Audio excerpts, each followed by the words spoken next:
بسم اللہ الرحمن الرحیم۔ حضرات و خواتین، آپ کے علم میں ہے کہ ہر ماہ کے دوسرے اتوار کو یہاں القرآن کورسز سینٹر نزد بہادر آباد چورنگی میں القرآن کورسز نیٹ ورک پاکستان کے زیر اہتمام درس قرآن و حدیث کا سلسلہ منعقد کیا جاتا ہے، اور ہر ماہ انتہائی عرق ریزی سے فکری و اصلاحی موضوعات کا انتخاب کیا جاتا ہے۔ اسی سلسلے کی کڑی آج کا درس قرآن و حدیث بھی ہے، اور آج کا ہمارا موضوع ہے تربیت اولاد دور جدید میں۔ تربیت اولاد پر گفتگو الحمدللہ ہماری مساجد میں کی جاتی ہے گاہے بگاہے، لیکن انشاءاللہ تعالی ہمارا آج کا یہ موضوع جو ہے انشاءاللہ اس حوالے سے انفرادیت کا حامل ہوگا کہ جہاں تربیت اولاد کے حوالے سے ہم قرآن اور حدیث کی ہدایات کو ڈسکس کریں گے، وہاں تربیت اولاد کے حوالے سے آج کے دور میں جو مسائل ہمیں درپیش ہیں ان کو بھی ہم ڈسکس کریں گے۔ ہم اسلامی تعلیمات کو اور اس حوالے سے جو مغربی رویہ ہے اس کو بھی کمپیئر کریں گے، اور انشاءاللہ تعالی ڈاکٹر صاحب کی یہ آج کی گفتگو ہمارے لیے ایک سنگ میل کا درجہ رکھے گی۔ تربیت اولاد دور جدید میں اس کے حوالے سے جن پوائنٹس کو، جن اہم نکات کو آج ڈسکس کیا جائے گا وہ کچھ اس طریقے سے ہیں۔ نمبر 1، تربیت اولاد سوشل میڈیا اور ڈیجیٹل دور سے قبل اور اس کے بعد۔ نمبر 2، اولاد کی ایمانی، معاشرتی، اخلاقی اور نفسیاتی تربیت کی ضرورت۔ نمبر 3، اولاد میں حقوق اللہ اور حقوق العباد کا شعور بیدار کرنے کی ضرورت۔ نمبر 4، تربیت اولاد اور سیرت النبی صلی اللہ علیہ وسلم۔ نمبر 5، تربیت اولاد اور ادائیگی عبادات۔ نمبر 6، تربیت اولاد اور لاڈ و پیار۔ نمبر 7، تربیت اولاد اور کھیل کود و تفریح۔ نمبر 8، تربیت اولاد میں ڈانٹ ڈپٹ اور مار پیٹ، مغربی نقطہ نظر اور اسلامی تعلیمات، ایک تقابلی مطالعہ۔ نمبر 9، معاشرتی آداب یعنی کھانے پینے، بات چیت، سلام کرنے، بیمار پرسی وغیرہ کے آداب سکھانا۔ نمبر 10، اولاد کی اچھی تربیت کرنے پر ہمیں کیا ملے گا۔ یہ 10 نکات ہیں، اور انشاءاللہ تعالی ڈاکٹر ذیشان احمد صاحب متعدد مرتبہ ہمارے یہاں آ چکے ہیں، انتہائی اہم دینی و علمی شخصیت ہیں، نہ صرف دینی علوم پر دسترس ہے بلکہ دنیاوی علوم اس پر بھی یہ طولہ حاصل ہے ان کو۔ اور مسیسپی یونیورسٹی سے جناب ڈاکٹر صاحب نے بزنس میں پی ایچ ڈی کیا ہوا ہے، حاضر میں کے ایس بی ایل کے ڈین ہیں، اور آئی کیپ اور لمس کے وزٹنگ پروفیسر بھی ہیں۔ میں جناب ڈاکٹر صاحب سے گزارش کروں گا کہ درس قرآن و حدیث کا آغاز فرمائیں، اور درس قرآن و حدیث کے شروع ہونے سے پہلے میں یہ بھی بتاتا چلوں کہ ہم نے ہمارے درس قرآن و حدیث کی لائیو نشریات کا جو 3 ماہ پہلے سلسلہ شروع کیا تھا اس کو ہم نے اس بار مزید نکھارا ہے، اور آج کا یہ ہمارا درس قرآن و حدیث القرآن کورسز نیٹ ورک پاکستان کے پیج کے علاوہ درسقرآن.com کے پیج سے بھی لائیو نشر ہو رہا ہے۔ مطلب یہ ہے کہ ہمارا یہ درس قرآن و حدیث صرف یہ مجمع نہیں سنے گا، بلکہ دنیا کے کونے کونے میں جہاں بھی مسلمان آباد ہیں اور جو ابھی اپنے اس پر لائیو ہیں وہ سنیں گے انشاءاللہ تعالی۔ لاکھوں نہیں تو ہزاروں کی تعداد میں تو ہمارے یہ درس قرآن و حدیث سنا جائے گا۔ میں جناب ڈاکٹر صاحب سے گزارش کروں گا کہ درس قرآن و حدیث کا آغاز فرمائیں۔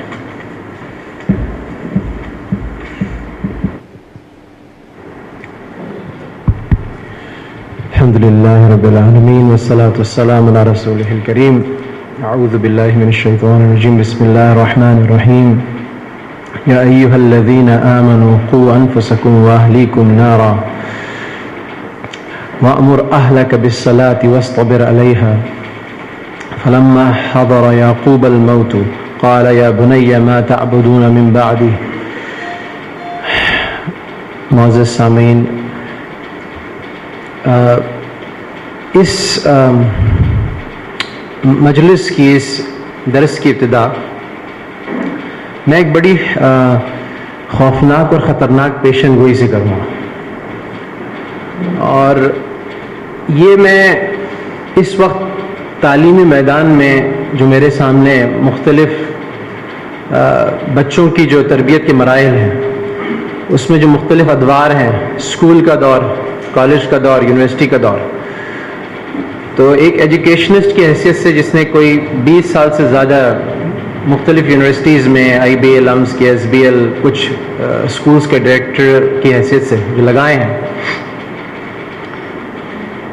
تو علی وجہ البصیرہ میرے سامنے ہے کہ اس وقت ہماری نئی نسل کو کن چیلنجز کا سامنا ہے۔ جو وقت ہم نے اپنے گزار لیا، میں اپنے 40s میں ہوں، اس وقت بھی چیلنجز تھے، لیکن اگر اس وقت سمجھے کہ وہ چیلنجز ایک درجہ تھے تو اب جو چیلنجز ہیں وہ سمجھیں کہ 10 سے زیادہ تجاوز کر چکے، 10 گنا سے زیادہ تجاوز کر چکے ہیں۔ تو ایک تو یہ بات میں آپ کو، جب ہم پریشان ہوتے ہیں بحیثیت مسلمانوں کے، بحیثیت ایک امت کے، کہ ہماری نئی نسل، اکثر بڑوں سے اور فکر مند قسم کے دینداروں سے جملہ بہت زیادہ تواتر سے ساتھ اب نکلنے لگا کہ ہماری نئی نسل کہاں جا رہی ہے، یہ کیا ہو رہا ہے۔ اور اکثر جو ہمارا ریاکشن ہوتا ہے وہ ڈیمیج کے بعد ہوتا ہے، وہ نقصان کے بعد ہوتا ہے۔ جب نقصان ہو رہا ہوتا ہے تب ہم سو رہے ہوتے ہیں، تب ہم غفلت برت رہے ہوتے ہیں۔ تو اس لحاظ سے مجلس بہت اہم ہے، کیونکہ یہ میری دن رات کی جو محنت ہے، جو میں یونیورسٹیز میں اور اسکولوں میں پھرا ہوں، دیکھا ہے میں نے، تو اگر ہم نے اس کے لیے بہت زیادہ فکر اور بہت زیادہ اہتمام نہیں کیا، میں کبھی کبھی میرے منہ سے جملہ نکلتا ہے، کبھی کبھی میرے منہ سے جملہ نکلتا ہے کہ یا اللہ، میں اپنے بچوں کو، ہم اپنی نسلوں کو کس دنیا میں چھوڑ کے جا رہے ہیں۔ اگر آپ اپنے بچپن سے موازنہ کر لیں جو حالات تھے دنیا کے اور آج جو حالات ہیں دنیا کے، آپ لوگ پھر بھی مساجد کے ماحول میں، ان ماحولوں میں ایک تحفظ میں ہیں، لیکن اب جو کچھ سامنے ہے، میرے جو سامنے، میں بیان بھی نہیں کر سکتا مجالس میں، تو اس میں ظاہر کہ سب سے پہلی جو سب سے بڑا چیلنج ہے، سب سے بڑا خطرہ ہے، وہ یہ کہ جو ہماری اپنی اقدار ہیں، ہماری اپنی ویلیوز ہیں، ہمارے اپنی اخلاقی معیار ہے، ہماری اپنی ایمان ہے، ہماری اپنی طرز معاشرت ہے، ان سب کو اس وقت خطرہ لاحق۔ اور اگر میں نے اپنی نئی نسل کے لیے، اپنے خاص طور پر بچوں کے لیے کم از کم ان کی بہت زیادہ ان کے لیے ٹائم نہیں نکالا، ان کے لیے وقت نہیں نکالا، ان کے لیے فکر نہیں کی، تو نتیجہ جو ہے وہ ہماری توقعات سے کہیں زیادہ ہیبتناک ہو سکتا ہے۔ یہ ایک بنیادی بات میں آپ سے عرض کرتا ہوں۔ اور یہ پہلے ہم یہ کہا کرتے تھے کہ جب میں امریکہ میں رہتا تھا تو صاحبزادی جو میری ہوئی تو ہم کہتے تھے کہ یہ تھوڑی سی بڑی ہوگی نا، تقریباً اس کی عمر 5 سال تھی جب ہم واپس آ گئے تھے پاکستان، تو کہتے تھے زیادہ بڑی ہو جائے گی یہاں پہ تو پھر یہاں کی عادی ہو جائے گی، یہاں کے بہت ساری چیزیں لے لے گی۔ لیکن اب وہ بات نہیں رہی، وہ بات یہ نہیں رہی کہ پاکستان میں محفوظ ایک بچہ محفوظ ہے اور امریکہ میں بچہ جو ہے وہ ایکسپوزڈ ہے، وہ خطرے میں ہے. یہ بات ختم ہو گئی ہے. اس کا ثبوت کیا ہے؟ اس کا ثبوت یہ ہے کہ بہت سارے بچے آپ دیکھیں گے، اگر آپ کا امریکہ جانا ہو، انگلستان جانا ہو، آسٹریلیا جانا ہو، جرمنی جانا ہو، تو آپ دیکھیں گے کہ جو ماں باپ فکر کر رہے ہیں، اہتمام کر رہے ہیں، دعائیں کر رہے ہیں، رو رو کے اللہ سے مانگ رہے ہیں، تو آپ دیکھیں گے وہاں بچے جو ہیں وہ اسلام کے اسکول سے، مدارس سے حفظ بھی بچیاں بھی حفظ مکمل کر رہی ہیں اور تربیت بھی ہو رہی ہے، اور ان کی جو وہ بالکل اسٹینڈ آؤٹ کرتے ہیں اپنی کمیونٹی کے نسبت، وہ مختلف ہیں، ان کا ڈریسنگ مختلف ہے، وہ کمیونٹی بھی مانتی ہے، وہاں کے جو آس پاس کے لوگ ہیں وہ بھی کہتے ہیں یہ مختلف لوگ ہیں، اور وہ خود بھی جانتے ہیں کہ ہمارا تشخص، ہماری شناخت مختلف ہے.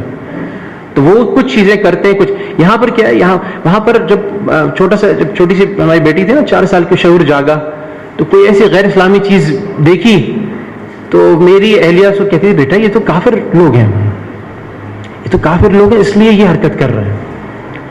اب یہاں پہ جب پاکستان آئے، اب وہی اپنے مسلمان بھائی وہی حرکتیں، وہی چیزیں کر رہے ہیں، اسی میں مبتلا ہیں. اب ان کی والدہ یہ بھی نہیں کہہ سکتی کہ یہ تو کافر ہیں، ان کی نسبت ہماری نہیں، وہ تو مسلمان ہے.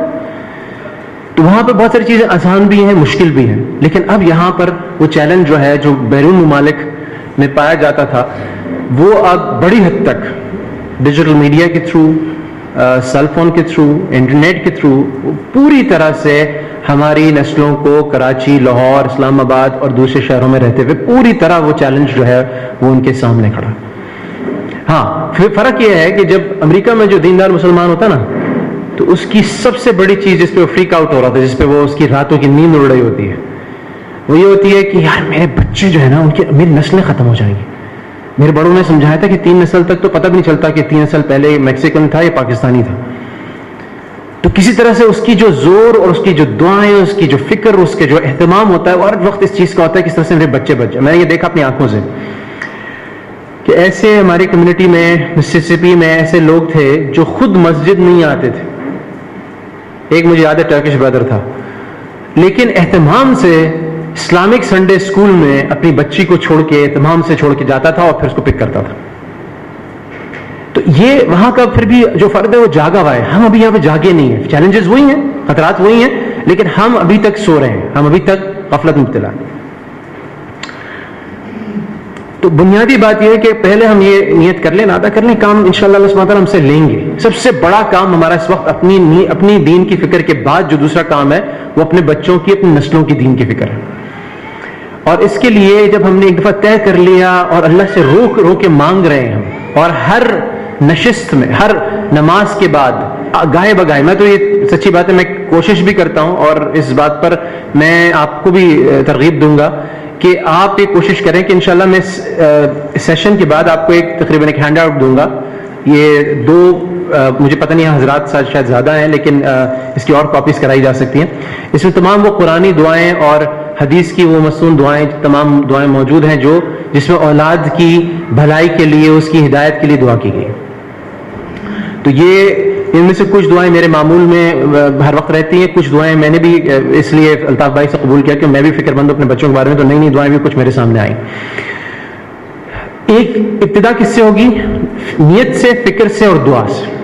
وہ آپ یہاں بیٹھے بیٹھے شروع کر سکتے ہیں کہ میں اپنے بچوں کے ایمان کا، ان کے اخلاق کا، ان کے آداب کا، وہ اللہ کے حقوق ادا کرتے نہیں کرتے، وہ بندوں کے حقوق ادا کرتے نہیں کرتے، میں ان کا ذمہ دار ہوں. سب سے پہلے میں ذمہ دار ہوں، اسلامک اسکول سے پہلے، مدرسے سے پہلے، قاری صاحب سے پہلے، استاد سے پہلے، اور میں سے میری مراد والدہ بھی ہیں، والد بھی ہیں. یہ بنیادی بات تو یہ کہ اس کی فکر کرنی ہے. اب اس میں حکمت عملی کیا ہو، طرز عمل کیا ہو، اسٹریٹجی کیا ہو، تو اس پہ بنیادی چند میں باتیں کروں گا کیونکہ وقت بہت موضوع بہت طویل ہے، وقت بہت مختصر ہے. تو اس میں چند باتیں جو بالکل بہت اہم ہیں اور جس میں سب سے زیادہ مسٹیکس ہوتی ہیں، جس میں سب سے زیادہ غلطیاں ہوتی ہیں، جس کی وجہ سے بچے جو ہیں وہ بگڑ جاتے ہیں، میں ان پہ زیادہ فوکس کروں گا. اور پھر ہم ظاہر کہ کچھ باتیں اس طرح سے لیں گے کہ مثال کے طور پہ، ایگزامپلس کے طور پہ، کیس اسٹڈیز کے طور پہ کہ کیسے ہم اس کو ڈیلی لائف میں انشاءاللہ امپلیمنٹ کر سکتے ہیں. تو اس میں پہلی بات تو یہ کہ ہمیں یہ دیکھنا ہے کہ جو تعلیمات کا خلاصہ ہے، جو بنیاد، جو نچوڑ ہے وہ یہ، اور آج کل کے دور میں یہ خصوصی اہمیت کا حامل ہے. پرانے دور میں اس کے علاوہ طرز عمل چل سکتا تھا، لیکن آج کل کے دور میں جو سب سے اہم بات ہے وہ یہ کہ آپ کو اپنے بچے کا سب سے قریبی دوست بننا ہے. آپ کو اپنے بچے کا سب سے قریبی دوست بننا ہے. اور اس کا ثبوت میں نبی کریم صلی اللہ علیہ وسلم کی زندگی سے دوں گا. نبی کریم صلی اللہ علیہ وسلم کی جب کسی بچے کو کوئی نصیحت کرنی ہوتی تھی تو وہ نصیحت کرنا تو بات کی بات ہے، پہلے نبی کریم صلی اللہ علیہ وسلم کا ایک تعلق اس بچے سے ہوتا تھا. پہلے اس کا دل موہ لیتے تھے، اس سے دوستی لگ جاتی تھی نبی کریم صلی اللہ علیہ وسلم. اس کی بہت ساری مثالیں آتی ہیں. آپ امیجن کریں، ہم سب مصروف آدمی، کوئی کاروباری حضرات ہیں، کوئی ڈائریکٹر ہیں کمپنی کے، کوئی کہاں ہے کوئی کہاں ہے، سارا دن مصروفیت ہے. اب بچے سے انٹریکشن ہو رہا ہے تو کس قسم کا انٹریکشن ہو رہا ہے؟ گھر ہم پہنچے، گھر پہنچ کر اب بچہ آیا. اب بچے سے کس طرح سے؟ پہلی بات یہ کہ اب آپ تھکے ہوئے ہیں، اب آپ چاہتے ہیں کہ اب آرام کریں، کھانا آئے، آپ اپنا تھوڑا سا اخبار دیکھیں، تھوڑا سا آرام کریں، تھوڑی سی بات چیت کریں. اب بچہ ایک دم اچھل کے، چھوٹا بچہ ہوگا تو وہ کیا کرے گا؟ وہ آپ کے پاس بھاگا آئے گا. اب آپ یہ باندھ لیں کہ آپ نے پہلے تو اس کو گلے لگانا ہے، اس کو اچھالنا ہے ہوا میں، اس کو پیار کرنا ہے، اس کو کچھ سنانا ہے، اس کو خوب یہ احساس دلانا ہے کہ بس میں کسی طرح سے بےتاب تھا تم سے ملنے کے لیے. چھوٹا بچہ ہے، ابھی چھوٹا سا واقعہ میں اپنے گھر پہ بتا رہا ہوں. چھوٹا بچہ، یہ چھوٹا ہوگا تو یہ حرکتیں کرے گا. چھوٹے بچے کی بات الگ ہے، بڑے بچے ٹین ایجر ہو گیا تو پھر فرق پڑ جائے گا. چھوٹا بچہ ہے وہ، میں ابھی پچھلے ہفتے کی بات ہے، میں کمرے میں گھر پہ گیا تو وہ چھوٹا بچہ جو ہے وہ ہمارا 5.5 سال کا عبداللہ، وہ تشریف لائے اسکول سے. اب میری اہلیہ میرے پاس ہے مجھے چائے وائے دینے کے لیے، کچھ دینے کے لیے، تو وہ وہاں سے کمرے سے چیخ رہا ہے، ٹب میں نہا رہا ہے، چیخ رہا ہے بری طرح. میں نے کہا دیکھو کوئی ایمرجنسی ہے، جا کے دیکھو کیا بات ہے، اس کے پاس جاؤ، دیکھو کیا مسئلہ ہو گیا. تو گئیں اور واپس میں اپنا سر پکڑی ہوئی واپس آئیں. میں نے کہا کیا ہو گیا، گر تو نہیں گیا، سلپ تو نہیں ہو گیا، چوٹ تو نہیں لگی؟ تو کہتی ہے کہ نہیں، وہ بتا رہا ہے کہ آج حمزہ نے اس کو اسکول میں اس کے ساتھ کیا کیا اور اس نے کس چیز کو انجوائے کیا، اور پوری کارگزاری سنا رہا ہے. ابھی 5 سال کا بچہ تو یہ کرے گا، 5 سال کا بچہ بےتاب ہوگا آپ کی اٹینشن کے لیے. ہم کیا کرتے ہیں کہ ایسے میں بچے کو سنب کر دیتے ہیں، یعنی بچے کو ہم کہتے ہیں، بچے سے ہم دور ہوتے ہیں، یار یہ اس کو سنبھالو، اپنی اہلیہ کو کہتے ہیں اس کو سنبھالو، اور خود اپنے کاموں میں لگے ہوتے ہیں. اس کا نتیجہ کیا ہوتا ہے کہ جب ہم خود بوڑھے ہو جاتے ہیں اور جب ہمیں اٹینشن کی ضرورت ہوتی ہے بچوں کی، تو بچے پھر ہمیں اٹینشن نہیں دیتے. اور یہ کام بہت پہلے ہو جاتا ہے جب بچے آپ اپنے، اگر آپ کے بچے، میری ایک صاحبزادی جو 17 سال کی، ایک صاحبزادی 2 سال کی ہے، تو ان دونوں کے طرز عمل میں بالکل زمین آسمان کا فرق ہے. یہ 17 سال والی جب مدرسے سے واپس آتی ہے، میں اس سے پوچھتا ہوں بیٹا کیسا رہا آج تمہارا امتحان، کوئی ہوا کچھ؟ ہاں بس ٹھیک ہو گیا، اب مناسب ہو گیا. بس اس کے اچھا کون، وہ تم بتا رہی تھی کہ کچھ وہ تمہاری دوست کا تھا، وہ کچھ چل رہا تھا ایشو، اس کا کیا ہوا؟ اچھا وہ تمہاری معلمہ نے تم سے کچھ کہا؟ وہ آگے سے بالکل مختصر جواب. اور جو چھوٹا والا عبداللہ، وہ ہر وقت کہانی سنانے کو تیار. تو اگر ہم کسی اور طرح سے بچوں کے ساتھ وہ دوستی بچپن سے ہی گاڑ لیں گے، اور اس میں ایک بہت اہم بات یہ ہے آج کل کے دور کے اعتبار سے کہ وہ بچہ ہمیں آگے سے ٹرسٹ کرے، ہمارا بچہ ہمیں آگے سے ٹرسٹ کرے کہ وہ جب کوئی غلطی کر کے آئے گا، جب کوئی غلط کام کر کے آئے گا اور وہ ہم سے شیئر کرے گا، تو اس کو ایسی ڈانٹ نہیں پڑے گی کہ وہ آئندہ توبہ مانگے، آئندہ کہے کہ جی میں تو اپنے والدین سے کبھی بھی کوئی چیز شیئر نہیں کروں گا. تو ایک جو تعلق ہے ایک صاحب السر والا، کہ ہم اس کے سارے اسرار کے، سارے سیکرٹس کے اس کے پارٹنرز ہیں. اچھا ہمارے گھر میں کچھ اس طرح سے کہ تھوڑا سا میرا روب ہے تو اہلیہ نے یہ تعلق بچوں سے رکھا ہوا ہے. تو بڑی بڑی باتیں ایسی ہوتی ہیں جو کسی بچے نے کلاس میں کہیں، اور اگر یہ ہمارا بچہ، ہماری بچی اس بچے کے قریب ہو جائے تو یقیناً، کیونکہ ہمارے دین کی بات ہے کہ جو انسان ہے، ایک فرد ہے، وہ اپنے دوست کے دین پر ہوتا ہے. تو اگر اس نے وہ کسی طرح سے آپ سے اوپن ریلیشن شپ ہے، آپ کے ساتھ اس نے وہ بات شیئر کر لی آ کر، اب آپ اس کو کاؤنسلنگ دے سکتے ہیں، آپ اس کے بیہیویئر کو ماڈیفائی کر سکتے ہیں، اس کی کاؤنسلنگ دے سکتے ہیں. آپ کہہ سکتے ہیں بیٹا اس بچے کے ساتھ ہینگ آؤٹ کرو، اس بچے سے دور رہو. اور اگر ایسا نہیں ہے, اگر وہ بہت کچھ کر رہا ہے اور کچھ بھی آپ کے ساتھ شیئر نہیں کر رہا, تو پھر یقیناً بہت ساری باتیں دوستوں کے درمیان ایسی ہو رہی ہوں گی جو اگر آپ کو پتہ چل جاتی تو آپ شاید اسکول سے ہی بچے کو اٹھا لیتے.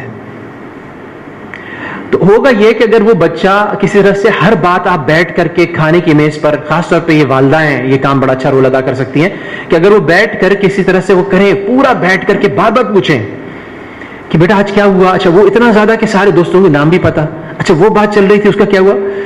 یقین مانیں اس طرح سے کر کے خاص طور پہ ہمارے گھر پہ یہ ہوا کہ اسکول کے اندر بہت ساری باتیں جو بچوں کے درمیان غلط ہو رہی تھیں اور وہ ہمارے بچوں نے ہمیں اس طرح کے ریلیشن شپ کی وجہ سے بتائیں, اور جب ہم نے اسکول کے ایڈمنسٹریشن کو رپورٹ کی, اور اسکول کے ایڈمنسٹریشن اسلامک اسکولز بھی تھے, اس میں کچھ ایسے بہت سے ناٹ ویری اسلامک اسکولز بھی تھے, تو انہوں نے ان بچوں کو کاؤنسلنگ دی. تو وہ ایک بچے کی اصلاح کا سبب نہیں بنا, بلکہ وہ جو پورا گروپ اس میں مبتلا ہو رہا تھا ان غلط عادتوں میں, اسکول کی انٹرونشن, اسکول ایڈمنسٹریٹو کی انٹرونشن کی وجہ سے, چند پیرنٹس کی فکر کی وجہ سے وہ سارے بچوں کی اصلاح کا سبب بنا اور اسکول میں ماحول کی تبدیلی کے سبب بنا. یہ اس وقت تک نہیں ہو سکتا تھا جب کہ والدہ والد کی بچوں سے دوستی نہ ہو اور والدہ والد کا بچوں کے ساتھ نہ ٹرسٹ کا ریلیشن شپ نہ ہو کہ بچے ان کے ساتھ اوپنلی شیئر کر. جس دن بچوں نے ہائڈ کرنا شروع کر دیا نا کہ فلاں دوست کے یہاں جا کر میں نے کیا کیا, تو پھر آپ سمجھیں کہ دروازے بہت سارے کھل گئے. تو اس میں ایک تو بہت بنیادی بات یہ ہے, اور اس کا ثبوت کیا ہے کہ نبی کریم صلی اللہ علیہ وسلم پہلے صحابہ سے, جو صحابہ نوعمر بھی تھے اور جو صحابہ نوجوان بھی تھے, ان کے ساتھ ایک تعلق جوڑتے تھے. پہلے بچے کے سر پہ ہاتھ پھیریں گے اور پھر محبت سے کچھ فرمائیں گے, ڈانٹ کر نہیں کہیں گے. ہر بات ڈانٹنے کی اپنی ایک جگہ ہے, ڈانٹنے کا ایک مقام ہے ڈانٹنے کو, اور یہ بات میں بات آگے چل کے آ رہی ہے. لیکن ابھی فی الحال ہم بات کریں ایک نارمل, ایک ڈیفالٹ, ایک یوزول ریلیشن شپ, وہ جو ہے ایک دوستی کا ہے. اور دوستی کس وقت ہوگی؟ دوستی اس وقت تک نہیں ہو سکتی جب تک کہ آپ کچھ ایکٹیویٹیز, والد خاص طور پہ جو باپ ہیں, والد صاحب ہیں, وہ جب تک کہ کچھ ایکٹیویٹیز بچے کے ساتھ نہ کریں. اب آپ نے فگر آؤٹ کرنا ہے, سوچنا ہے کہ بچے کے ساتھ میں کون سی ایکٹیویٹیز کروں جس میں میری حیثیت اس کے دوست کی سی ہو. کیا آپ اس کے ساتھ کرکٹ کھیل سکتے ہیں؟ اصل سے مغرب کا ٹائم وہ ٹائم ہے جس میں ہمارے بڑے بھی فرماتے ہیں کہ نئے ٹائم تدریس کا ہے, درس کا ہے, نئے ٹائم مطالعے کا ہے, نئے ٹائم اس وقت جو ہے حفظ کا ہے. تو یہ ٹائم تو اس کی ایک طرح سے تفریح کا ہے. تو اس تفریح میں کیا ضروری ہے کہ وہ گلی کے لڑکوں کے ساتھ کھیلے اور انہی سے اخلاق سیکھے اور اسی میں لڑ کے آئے؟ کیا یہ ہو سکتا ہے کہ کچھ دن آپ بھی اس کے ساتھ وقت گزار سکیں؟ کیا ہفتے کے اندر آپ نے کچھ شامیں, کچھ صبح, سنڈے کی صبح یا فرائیڈے کی صبح کچھ ایسی مارک کی ہوئی ہے جو آپ کا فیملی ٹائم ہے, جس میں آپ نے بچوں کے ساتھ وہ وقت گزارتے ہیں, اور وہ اس وقت ریلیشن شپ آپ کی نہ ڈانٹنے کی, نہ مارنے کی, نہ گریڈز پوچھنے کی, نہ ٹیوشن کے جو ٹیچر ہیں یا جو پی ٹی ایم میں آپ آخری دفعہ جو ٹیچر نے شکایت کی ہے اس پہ فیڈ بیک لینے کی اور بچے کو وارننگ دینے کی ہے, بلکہ یہاں آپ صرف اس کے دوست کی کیپیسٹی میں اس کے ساتھ ہینگ آؤٹ کر رہے ہیں, اس کے ساتھ کھیل رہے ہیں, اس کو بالنگ کرا رہے ہیں, اس کو کیچ دے رہے ہیں اور اس کے ساتھ یہ سب چیزیں کر رہے ہیں. جب یہ ریلیشن شپ ہے آج کل کے دور کی بات خاص طور پہ, اگر آپ ہمیں بڑوں کی اس میں دیکھیں گے تو اس میں ایک ڈسٹینس نظر آئے گا آپ کو, لیکن آج کل میں جتنے اسکالرس کو پوچھا, سنا, پڑھا, وہ سارے اس بات پہ متفق ہیں, یونانیمس ہیں کہ ہمیں بچوں کے ساتھ تعلق جوڑنا ہے. اور اس میں آپ سنت کی نیت کر سکتے ہیں. ابو محذورہ رضی اللہ تعالیٰ مسلمان نہیں ہوئے تھے, آواز بہت اچھی تھی, بعد میں جا کے بڑے مؤذن بنے, مسلمان نہیں ہوئے تھے. اذان دینے لگے, اللہ اکبر اللہ اکبر اللہ اکبر اللہ اکبر. اب جب یہ شہادت کا وقت ہے, اشہد ان لا الہ الا اللہ, تو اب یہ تو اس سے تو مسلمان ہو جاتا ہے, اس بچے کو بھی پتا ہے. تو کچھ ہچکچائے, نبی کریم صلی اللہ علیہ وسلم کے سامنے یہ واقعہ ہو رہا تھا. اب ایک بات یہ تھی کہ بڑھو آگے بڑھو, یہ طریقہ بھی ہو سکتا تھا کہہ دیتے, نہیں, پہلے پیار سے اس کے سر پہ ہاتھ پھیرا اور پھر محبت سے کہا معذورہ یا ولد اقرا. تو اب جب ان کو کہا کہ تم پڑھو تو انہوں نے آگے وہ پڑھ دیا, اور ان کا ایسا تعلق تھا کہ نوجوانی کی اور یہ کم عمری کی وہ تھی. ابو محذورہ کہتے ہیں جن بالوں پہ نبی کریم صلی اللہ علیہ وسلم نے ہاتھ پھیرا تھا وہ میں نے زندگی بھر وہ بال میں نے نہیں کاٹے. وہ محبت بھی ایسی تھی, آگے سے محبت بھی ایسی تھی. حضرت ابن عمر اب ان کو نبی کریم صلی اللہ علیہ وسلم کو فکر تھی، بڑے اچھے آدمی، بڑے زبردست سب کچھ ہے، لیکن اب نبی کریم صلی اللہ علیہ وسلم کو ایک فکر تھی. نبی کریم صلی اللہ علیہ وسلم کو براہ راست کہہ سکتے تھے کہ اے ابن عمر تہجد پڑھا کرو، بظاہر اس میں کچھ تھوڑی سی ان کی وہ تھی. تو ان کی بہن کو فرما رہے ہیں کتنا اچھا، نعم الرجل، کتنا اچھا بچہ ہے، کتنا اچھا آدمی ہے یہ ابن عمر، ہاں تہجد پڑھے تو کیا ہی بات. ایک انداز یہ بھی ہو سکتا ہے نا کہ صرف پلین اسٹیٹمنٹ کہتے ہیں تہجد پڑھا کرو میاں، یہ فضائل تہجد پڑھا کرو، نہیں، پہلے اس کا تعلق اس کے بعد جب پہنچے گی تو کیا بات پہنچے گی کہ پہلے نبی کریم صلی اللہ علیہ وسلم نے تمہارے فضائل بیان کیے، تمہاری تعریف کی، اس کے بعد پھر. تو اب جب آپ کاؤنسلنگ سیشن ہے آپ کے ساتھ، آپ کے پاس، آپ گھر پہنچے ہیں اور کوئی بہت ہی خطرناک شکایت آئی ہے بچے کے بارے میں، اس نے کسی کی پٹائی کر دی اور آپ کی اہلیہ وہ شکایت لے کے کھڑی ہیں کہ آج یہ آپ کے بیٹے نے جو ہے نا، یہ اس کے منہ سے آج یہ لفظ نکلا، یقین مانے ایک لفظ میرے بچے کے منہ سے. اچھا ہم نے اپنے بچوں کو بہت کوشش کی کہ اسکول میں، مدارس میں بہت پروٹیکشن میں رکھیں، تو کہیں ان کا ایکسپوجر نہیں تھا، خاص طور پہ وہ حفظ بھی اس زمانے میں گھر پہ. تو وہ بچہ جو میرا تھا وہ گھر پہ ہی حفظ کر رہا ہے اور ہوم اسکولنگ چل رہی ہے. اب اس کے منہ سے ایسا ایک لفظ نکل گیا، میں نے کہا یہ لفظ تو صحیح مطلب غلیظ قسم کی گالی. اچھا اس نے بھی اتنی معصومیت سے وعدہ کیا کہ جیسے اس کی قباحت کا اس کو اندازہ ہی نہیں. اس نے وہ گالی زبان سے ایسے دی جیسے نارمل بات کر رہا ہے. تو مجھے ایک اندازہ ہو گیا کہ اس کو پتہ ہی نہیں کہ گالی بھی ہے. اب ظاہر ہے کہ اب اس کی اب ایک یہ تھا کہ میں ڈنڈا لیتا اور میں اس کی ڈسپلن شروع کر دیتا. تو اب تھوڑا سا تحقیق کی ہوئی دوستی والا ریلیشن شپ، تو پتہ یہ چلا کہ شام میں جہاں کھیلنے جاتے ہیں تو جب فٹ بال میں گول مس ہو جاتا ہے، کچھ ہو جاتا ہے، تو کچھ لڑکے ایسے ہیں جن کے منہ سے ایسے الفاظ کلمات نکل جاتے ہیں. تو انہوں نے کہا تو بہت موضوع کلمات ہیں، اگر آؤٹ ہو گیا میں یا بال غلط ہو گئی یا چھکا پڑ گیا تو یہ تو نہایت موضوع الفاظ ہے اس موقع کے لیے نا. ان کو احساس ہو کیونکہ ایکسپیرینشل لرننگ کہلاتی ہے، یہ بیہیویئر لرننگ کہلاتی ہے. اس نے ایکسپیرینس کیا، اس نے دیکھا زبان بھی بندہ لڑکا لڑکی ایسی زبان سیکھ رہے ہوتے ہیں، وہ موقع پہ دیکھتے ہیں یہ الفاظ بولے گئے تھے، یہ الفاظ اس موقع سے، انہوں نے ڈکشنری نہیں دیکھی ہوتی. تو جب اس نے دیکھا یہ الفاظ اس موقع کے لیے بولے جاتے اس نے بھی بول دی. اب یہ تھا کہ اس کو اس بات پہ ڈانٹ کے مار کے کیسے تم نے ہمت کی، تمہیں الفاظ کے مطلب. اب ایک بیٹھ کے ٹھنڈے دل سے اب جو ہو گیا وہ ہو گیا، میں تو سوچ بھی نہیں سکتا تھا یہ الفاظ میرے بچے کے منہ پہ آئیں گے. تو اس کے ساتھ اب یہ بھی مشکل کام ہے، لیکن یہ آپ نے اس سے کاؤنسلنگ کی، پتہ کیا. اب پتہ یہ چلا کہ وہ جی جو شام میں جہاں فٹ بال کھیل رہے ہیں وہاں پہ کچھ ادائیگی ہو. اب آدھے گھنٹے کا سیشن، تمہیں پتہ ہے کہ رسول اللہ صلی اللہ علیہ وسلم فرماتے ہیں کہ وہ قوم جو زبان سے گالی دے وہ اللہ کی نظر سے نیچے گر جاتی ہے. تم تو جانتے ہو، تم ایک طرف حفظ کر رہے ہو تو ایک طرف تمہارے منہ سے سورہ یاسین، سورہ کاف نکل رہی، دوسری طرف یہ زبان سے، تو کرتے کرتے کرتے کرتے فکری نشست. اب تقریباً 2-3 ہفتے گزر گئے فکری نشست کے بعد. اب میں نے اس کو، ہم نماز سے واپسی پہ ساتھ جا رہے تھے. یہ ٹائم ایسا ہوتا ہے کہ نماز سے واپسی پہ جاتے آتے بڑا اچھا ٹائم ہوتا ہے والد کا، اور ابا بیٹا ٹائم کہتے ہیں. اب اس نشست میں نے اس سے پوچھا کہ بھائی وہ کیا، وہ فٹ بال تو تم لوگ جا رہے ہو کھیل رہے ہو، تو کیا وہ گالیاں والیاں کا سلسلہ چل رہا ہے کیا نہیں چل رہا؟ تو اب آگے سے وہ کہتا ہے کہ ابا میں نے تو بالکل چھوڑ دی ہے، لیکن اگر وہ لوگ میں سے کوئی دیتا ہے نا تو ہم کہتے ہیں اگر یہ دو گے ہم تم سے الگ ہو جائیں گے، ہم تمہارے ساتھ نہیں کھیلیں. تو اس کا فائدہ کیا ہوگا کہ وہ بچے بھی، ان کو پتہ چلے گا یار یہ گالی دینا کوئی اچھی بات نہیں ہے. تو یہ بات کہ اگر آپ کھیلو گے فٹ بال کا ہمیں بڑا شوق ہے، لیکن اگر آپ دو گے، اگر اس پہ مصر ہو گئے تو ہم آپ سے الگ ہو جائیں گے. تو یہ کیا چیز ہے؟ یہ چیز وہ ہے، یہ وہ بچہ نہیں بول سکتا جس کو صرف ڈانٹ پڑی ہو. یہ وہ بچہ بول سکتا ہے جس نے دل سے بات قبول کی، دل سے بات قبول کی. اب ان کی والدہ کا بڑا زور کہ یہ نظروں کی حفاظت. وہ کبھی کوئی اگر انہوں نے کہیں جا کر کے کہیں گیا، آپ اسکرین پہ میچ لگا ہوا ہے، میچ میں بھی آپ کو پتا ہے کہ وہ میچ صرف کرکٹ میچ نہیں ہوتا، بلکہ اس میں جو بھی چیزیں ساتھ ساتھ ہوتی ہیں ان میں بڑے مفاسد آ جاتے ہیں. تو نظروں کی حفاظت پہ بڑا زور. تو اب وہ نظروں کی حفاظت پہ زور اس طرح سے کہ وہ جب نظروں کی حفاظت پہ زور ہے، گھر پہ زور ہے، وہ سب کچھ ہے، تو والدہ مستقل لگی ہوئی ہے، سب دیکھ رہے ہیں، سب کچھ کر رہے ہیں. تو اب کیا ہوا کہ ابھی 8-9 سال کا بچہ ہے. تو اس کو میں نے خود سوئمنگ سیکھی تھی کراچی جم خانہ میں، تو اس کو بھی میں لے گیا کراچی جم خانہ میں. ابھی وہاں پہنچ کر اس نے، میرے ذہن میں بھی نہیں تھا، اب یہ وہاں پہنچ کر اس نے دیکھا کہ اس کی عمر کی بچیاں 7-8 سال کی، 6-7. ظاہر ہے کہ وہ کراچی جم خانہ میں وہ ابایا میں تو نہیں، سوئمنگ پول میں ہے، وہ تو ایک شارٹس میں ہے. اب ہم تو بڑے ہیں، ہمیں تو نہیں احساس ہوتا.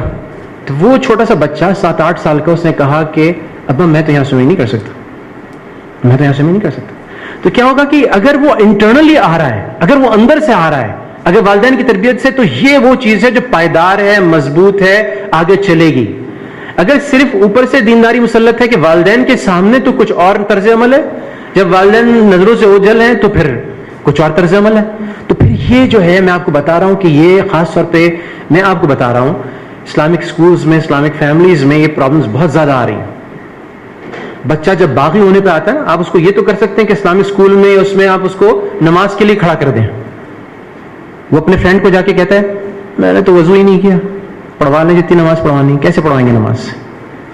تو ڈنڈے کے زور پہ تو ہو ہی نہیں سکتا ہے اس دور میں. اور اگر کوئی ہاتھ رکھنے نہیں دے رہا، کوئی بات کو نہیں مان رہا، تو فرسٹریشن دعا میں تو آپ ضرور نکالیں، اسٹریس دعا میں تو ضرور نکال لیں اللہ میاں کے سامنے. یا اللہ، جو بھی دعائیں فرسٹریشن کی آپ پڑھیں، اما یجیب المضطر، وہ ساری دعائیں اور آیتیں پڑھیں، اللہ کے سامنے روئیں گڑگڑائیں، لیکن بچے کے سامنے فرسٹریشن نہ نکالیں. بچے کے سامنے حلم سے اس کو بہت کیلکولیٹڈ وے میں میسجز دیں اوور ٹائم. ایک بہت بڑا ریلیٹڈ مسئلہ ڈیجیٹل انٹرفیس کا ہے. بچوں کے پاس سیل فونز ہیں. ابھی 2 سال کی بچی پچھلے ہفتے اس نے سیل فون میں، آئی ڈونٹ نو، آپ لوگوں کو پتا ہو تو بتائیے گا مجھے کہ اینڈرائڈ میں سے یوٹیوب کا آئیکن کیسے ریموو ہو سکتا ہے. میں نے بہت کوشش کی، نہیں ہوتا. اب وہ جائے گی، وہ اس کو کلک کرے گی اور آئی ڈونٹ نو کس طرح سے وہ بچوں والی ویڈیوز ہی لائے گی.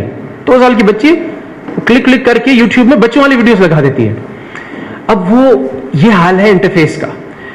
اب ایک اس میں اصول یاد رکھیے گا کہ یہ ہے کہ آپ نے کوئی بھی انسپروائزڈ انٹرفیس بچوں کا نیٹ کے ساتھ، کمپیوٹر کے ساتھ، سیل فون کے ساتھ ذرہ برابر بھی ٹالریٹ نہیں کرنا. انسپروائزڈ کرائیں گے، ٹائم ہو سکتا ہے، سیل فون ٹائم ہو سکتا ہے 20 منٹ کا، 15 منٹ کا.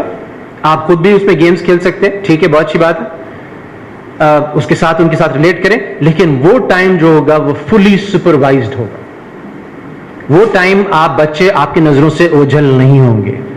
آپ نے خاص اہتمام کرنا ہے کہ جب بھی آپ گھر سے نکلیں گے اور گھر پہ کوئی کمپیوٹر، سیل فون رکھا ہوا ہے اور بچے موجود ہیں، تو آپ کو اس کو لاکر میں رکھنا ہے. ان کا کوئی انٹرفیس نہیں ہونا چاہیے. وہ ہوتا ہے شروع ڈیجیٹل گیم سے، وہ ہوتا ہے آرکیڈ گیم سے شروع، اور پھر اسی میں، کیونکہ یہ تو سارا پروگرامڈ ہے، آپ کو اور مجھے اچھی طرح پتا ہے کہ انہوں نے اسی کے اندر پروگرام کیا ہوا ہے. اسی کے اندر بہت ساری ایسی چیزیں آ جائیں گی، اسی گیم کے اندر ایسے کیریکٹرز آ جائیں گے کہ وہ آپ اپنی کہیں گے استغفر اللہ استغفر اللہ، اس کو دیکھتے ہی کہیں گے. اور وہ بچے دیکھ رہے ہوں گے تو ان کا آہستہ آہستہ کر کے اس کی عادت پڑ جائے گی، اور ایک سٹیج پہ آگے اس سے ظاہر ہے کہ وہ خواہشات بھی ابھرنا شروع ہو جائیں گی. تو آپ نے جو ڈیجیٹل انٹرفیس ہے وہ ایک سٹیج تک، ایک ظاہر ہے کہ جب اپنے اس کے خود وہ نہیں ہو جاتے، ٹین ایج کے اینڈ تک آپ نے اپنے سامنے سپروائز رکھنا ہے. جتنا بھی وہ بولے اسکول کا اسائنمنٹ ابا میں کرنا ہے، ہاں کرو بیٹا، یہ بیٹھی ہوئی بڑی بہن بیٹھی ہوئی ہے، یہ والدہ بیٹھی ہوئی ہے، کوئی نہ کوئی سپرویژن ہے. اس کے بغیر آپ نے یہ رسک بالکل نہیں لینا. اور ہماری پوری کوشش یہی چیز ہوتی ہے اسکولز میں بھی، جہاں اسلامک اسکولز میں بھی، کہ جب بھی ہوگا وہ پروفیسر بیٹھا ہوگا. ورنہ ہاں بہت سارے اس کے بے شمار مثالیں ہیں کہ جہاں حادثات ہوئے ہیں. تو یہ اللہ وجل بصیرہ میں آپ سے ایک بات کر رہا ہوں کہ اس میں آپ ہرگز غفلت نہ بدلیے گا. ہو یہ گیا ہے کہ کچھ ہمارے دیندار احباب، میں اس کے کچھ واقعات سامنے اس لیے آپ کے سامنے بات کر رہا ہوں کہ وہ چونکہ اتنے پرانے دور کے ہیں یا ان کو سمجھ نہیں آتا. میں آپ کو ایک مثال دیتا ہوں. ایک اسکول کے اندر ایک لڑکا، میرے لیے بڑی عبرتناک مثال تھی. تو وہ جو لڑکا وہ آیا اسکول میں، اب وہ پتہ چلا جی ڈسپلنری ایشوز آ رہے ہیں. ڈسپلنری ایشوز کے ساتھ ساتھ وہ کچھ بچے کا گینگ بن گیا ہے، اور وہ رات کو نکل جاتے ہیں. والدین تھوڑے سے پریشان ہو رہے ہیں. پھر یہاں تک بات پہنچی کہ ان کے اوپر ایکسٹورشن کا الزام لگا کہ انہوں نے کیا کیا کہ بتاخوری کی. بنیادی طور پہ کچھ لڑکوں سے ان کی جو پاکٹ منی تھی وہ لی. اب یہ تو انتہائی حدود ہے نا، مطلب یہ تو آپ حد ہو گئی کہ کسی سے دھوس دھاندلی سے بچے اوپر. وہ جو بچہ جو اس کا سرغنہ تھا، جو اس کا چیف تھا، وہ بچہ، وہ میں نے کہا یار پتہ نہیں کیسے ماں باپ ہوں گے اس کے، پتہ نہیں کس قسم ماں باپ ہوں گے. اس وقت جب میں اس کے والد صاحب سے ملا ہوں، میری آنکھوں میں آنسو آ گئے، کیونکہ اس کے والد کو میں اتنی اچھی طرح تبلیغ سے جانتا تھا، اتنی اچھی طرح پرانی، اور وہ اللہ کا ولی، وہ شخص، وہ جو والد تھا، وہ میں اس کی گھر میں ہماری مثالیں موجود ہیں، اس کی گھر اس کو اچھی طرح. اب ظاہر کہ میرا دماغ گھوم گیا. میں نے کہا یار یہ اتنا بڑا ماشاءاللہ اتنا نیک آدمی، اس کی نیکی کی مثالیں دی جاتی ہیں، اس کا بیٹا ایسا کہ وہ کلاس میں سرغنہ ہے گینگ کا. تو اس میں جب تحقیق تحقیق تو پتہ چلا کہ والد ایک بالکل الگ جنریشن کا، ایک اللہ والا، ایک ولی اللہ ایک آدمی ہے، یہ بچہ بالکل الگ جنریشن کا. جس اسکول میں سیل فونز الاؤڈ نہیں ہے، اس نے والد صاحب کو یہ بتا رکھا ہے کہ میرے اسکول میں تو سیل فونز کمپلسری ہیں. اسکول میں ٹیچر پوچھتے سیل فون لائے ہو کہ نہیں لائے. تو اب اتنا جنریشن گیپ، تو پھر کیا ہوگا کہ پھر ظاہر ہے والد کو پتہ بیچارے کو، اور وہ بچہ جو ہے وہ بالکل اس کو پوری آزادی ہے، وہ جو جاتا ہے وہ کرتا ہے، اور بڑی ارلی سٹیج سے. جب تک کہ ہم نے ڈیلی بیسس پہ بچے کو مانیٹر نہیں کیا، کچھ فیل آ جاتی ہے. جب آپ سے مکالمہ کریں گے نا، بات چیت کریں گے، تو آپ کو فوراً فیل آ جائے گی آج کچھ ایسا ہوا ہے، آج کچھ کمی آئی ہے، آج کچھ گڑبڑ ہوئی ہے، آج کچھ بات ہوئی ہے. اگر وہ ڈیلی بیسس پہ مانیٹر نہیں ہوگا نا، تو ایک دن جا کر آپ کو ایک سرپرائز ملے گا، ایک آپ کو بری خبر ملے گی. کیونکہ وہ ماحول چاروں طرف ماحول، یہ میں آپ کو بتا دوں، ماحول اس وقت چاروں طرف جو ماحول ہے وہ بچوں کو دوسری جانب کھینچ رہا ہے. وہ ماحول جو ہے بچوں کو دوسری جانب کھینچ رہا ہے. اور اس کی بہت ساری مثالیں ہیں کہ بہت اچھے اچھے گھرانوں کے بچے اسکولز میں جا کے، کالجز میں جا کے، یونیورسٹیز میں جا کے وہ ان کا بڑا نقصان. نبی کریم صلی اللہ علیہ وسلم وہ تعلق بنا رہے ہیں. ایک صحابی ہیں، اب نبی کریم صلی اللہ علیہ وسلم کو کیا تعلق، کو وہ دیکھ رہے ہیں وہ ایک چھوٹا سا پرندہ ہے. اب ایک دن وہ پرندہ غائب، وہ صحابی مغموم بیٹھے، چھوٹے ینگ صحابی، یا ابا عمیر کیا ہوا تمہارے اس پرندے کا.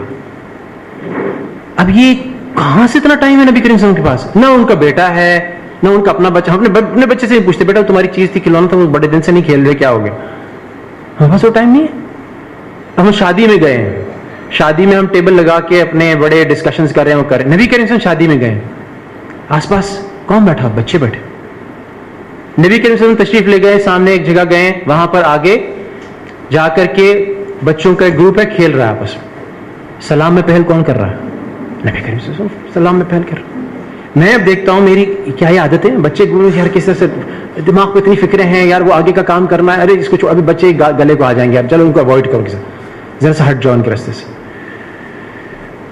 پھر اس کے آگے نبی کریم صلی اللہ علیہ وسلم کا جو طرز تدریس تھا، طرز تربیت تھا، وہ بہت عملی نوعیت کا تھا، بہت عملی نوعیت کا تھا. نبی کریم صلی اللہ علیہ وسلم لیکچر کم دیتے تھے اور عملی طور پہ لوگوں کو زیادہ سکھاتے تھے. تو ایک بچہ ہے، وہ آیا اور وہ روایت کرتے ہیں صحابی، اور وہ کہتے ہیں میں نے اپنا جلدی سے ہاتھ بڑھایا اور الٹے ہاتھ سے کچھ کھانے کے لیے لینے کے لیے نبی کریم صلی اللہ علیہ وسلم کیا فرمایا؟ بسم اللہ پر اللہ کا نام لو اور سیدھے ہاتھ سے کھاؤ. عمل میں اینڈ ون پہ انٹرونشن ہوگی تو اس کی عادت ہی آگے سے بدل جائے گی. اب اس کی بہت ساری صورتیں کیا ہوں گی؟ بہت ساری صورتیں یہ ہوگی کہ ایک دن آپ نے کیا کیا کہ آپ کے ساتھ آپ کے بچے مسجد گئے. اب جب مسجد گئے تو مسجد میں آپ تھوڑا سا پیچھے ہو گئے چپل رکھنے کے بہانے. اب آپ نے دیکھا کہ مسجد میں جو آپ کا بچہ انٹری کر رہا ہے وہ انٹری کیسے کر رہا ہے. اب یہ ہے عملی تدریس، عملی تربیت.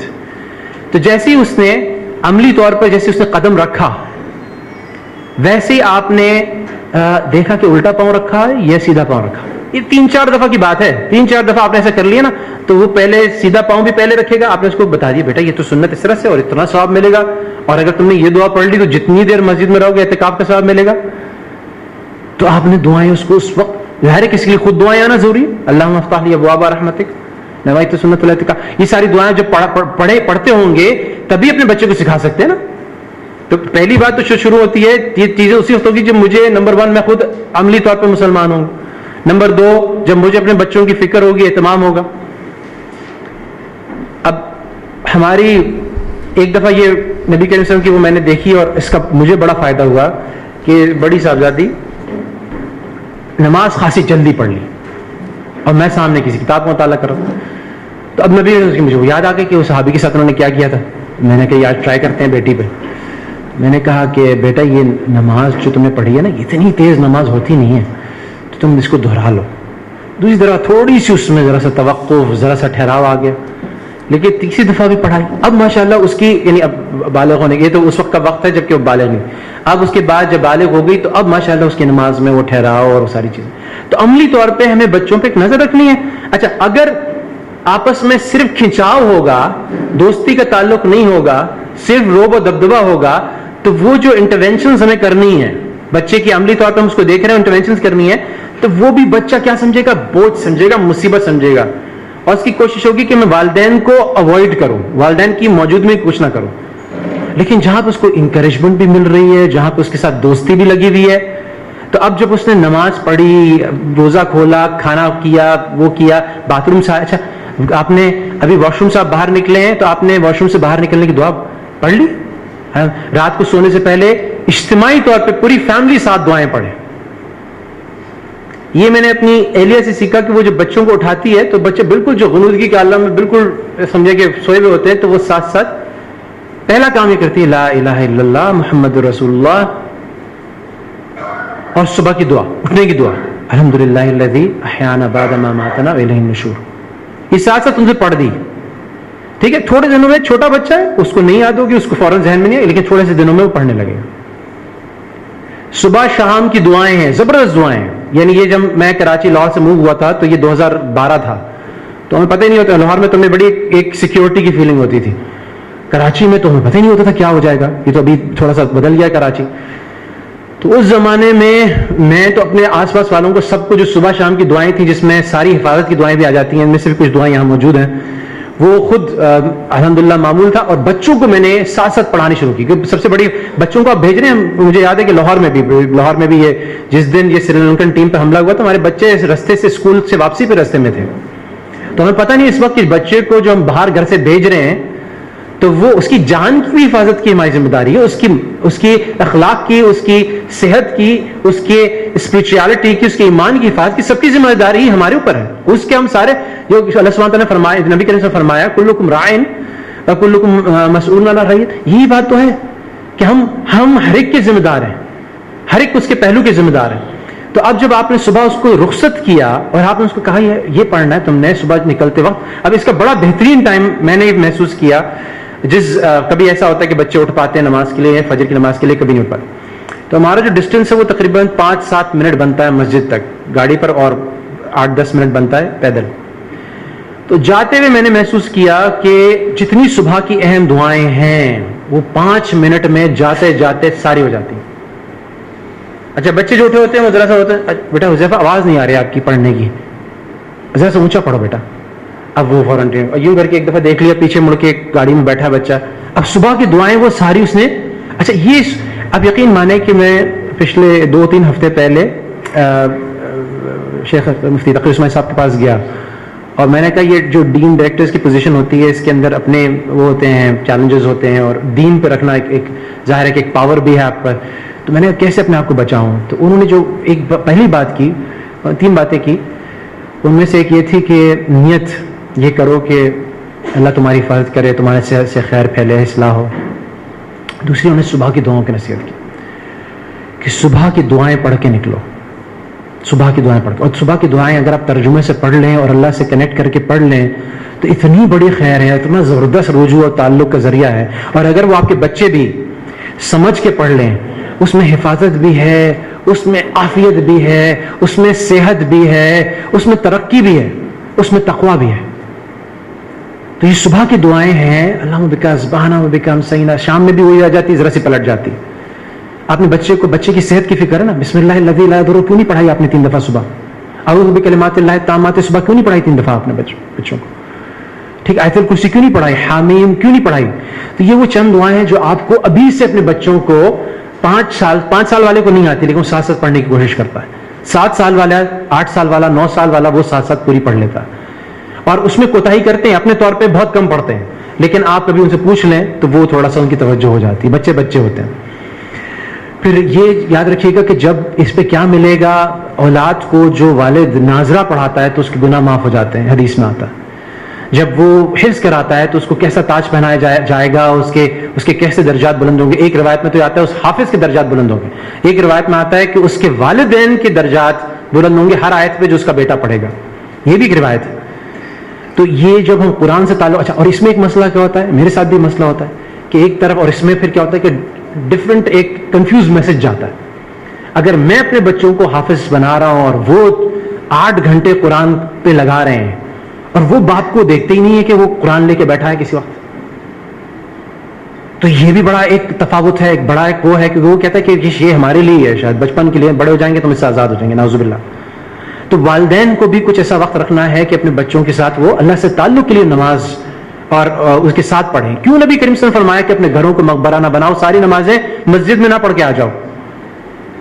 آپ نے دیکھا آپ میں سے کتنے ایسے لوگ ہیں, اگر ہاتھ کھڑا کر کے بتائیں جب گھر آ کے پڑھتے ہیں نماز تو ان کا چھوٹا بچہ اس کے ساتھ کھڑا ہو جاتا, کتنے لوگ ایسے ہیں؟ سب نے ہم نے دیکھا کہ کچھ کہنے کی ضرورت نہیں ہے, 2 سال کی بچی ہے, آپ نے نماز شروع کی, تھوڑی دیر میں آپ بھی تھوڑا کھسک جاتے ہیں ادھر کہ اس کی جگہ بن جائے اس پہ. ہوتا ہے کہ نہیں ہوتا؟ یہی تو وہ تربیت ہے جو ہمارے دین کے اندر, اگر ہم خود دین پہ عمل کر رہے ہوں گے تو خود اللہ سے تعلق, اللہ کے حقوق کی ادائیگی, وہ ساری چیزیں اس میں آتی رہیں گی. ایک بہت بڑی کوتاہی ہم دیندار جو طبقہ ہے وہ اس بارے میں تو خاصا متفکر رہتا ہے کہ کسی طرح سے اللہ سے تعلق ہو جائے, نمازیں ہو جائیں. ہم نے حدیث سنی ہوتی ہے کہ 7 سال کی عمر میں بچے کو نماز پہ لے کے آؤ, 10 سال کی عمر میں یہاں تک کہ اس کو ضرب لگانے کا بھی وہ ہے, یعنی مار پیٹ. اس سے ثابت ہی ہوتا ہے کہ اسلام میں بالکل حرام نہیں ہے, منع نہیں ہے, لیکن اس کے آداب ہیں, اس کے طریقے ہیں, اس کو کرنے کے ایٹیکیٹس ہیں. اس پہ میں تھوڑی دیر میں آتا ہوں. لیکن یہ تو ہمیں پتا ہوتا ہے کہ یہ نماز کس وقت پڑھانی ہے. حفظ کے بارے میں ہم میں سے اکثر دیندار لوگ جو ہوتے ہیں بہت زیادہ موٹیویٹڈ ہوتے ہیں.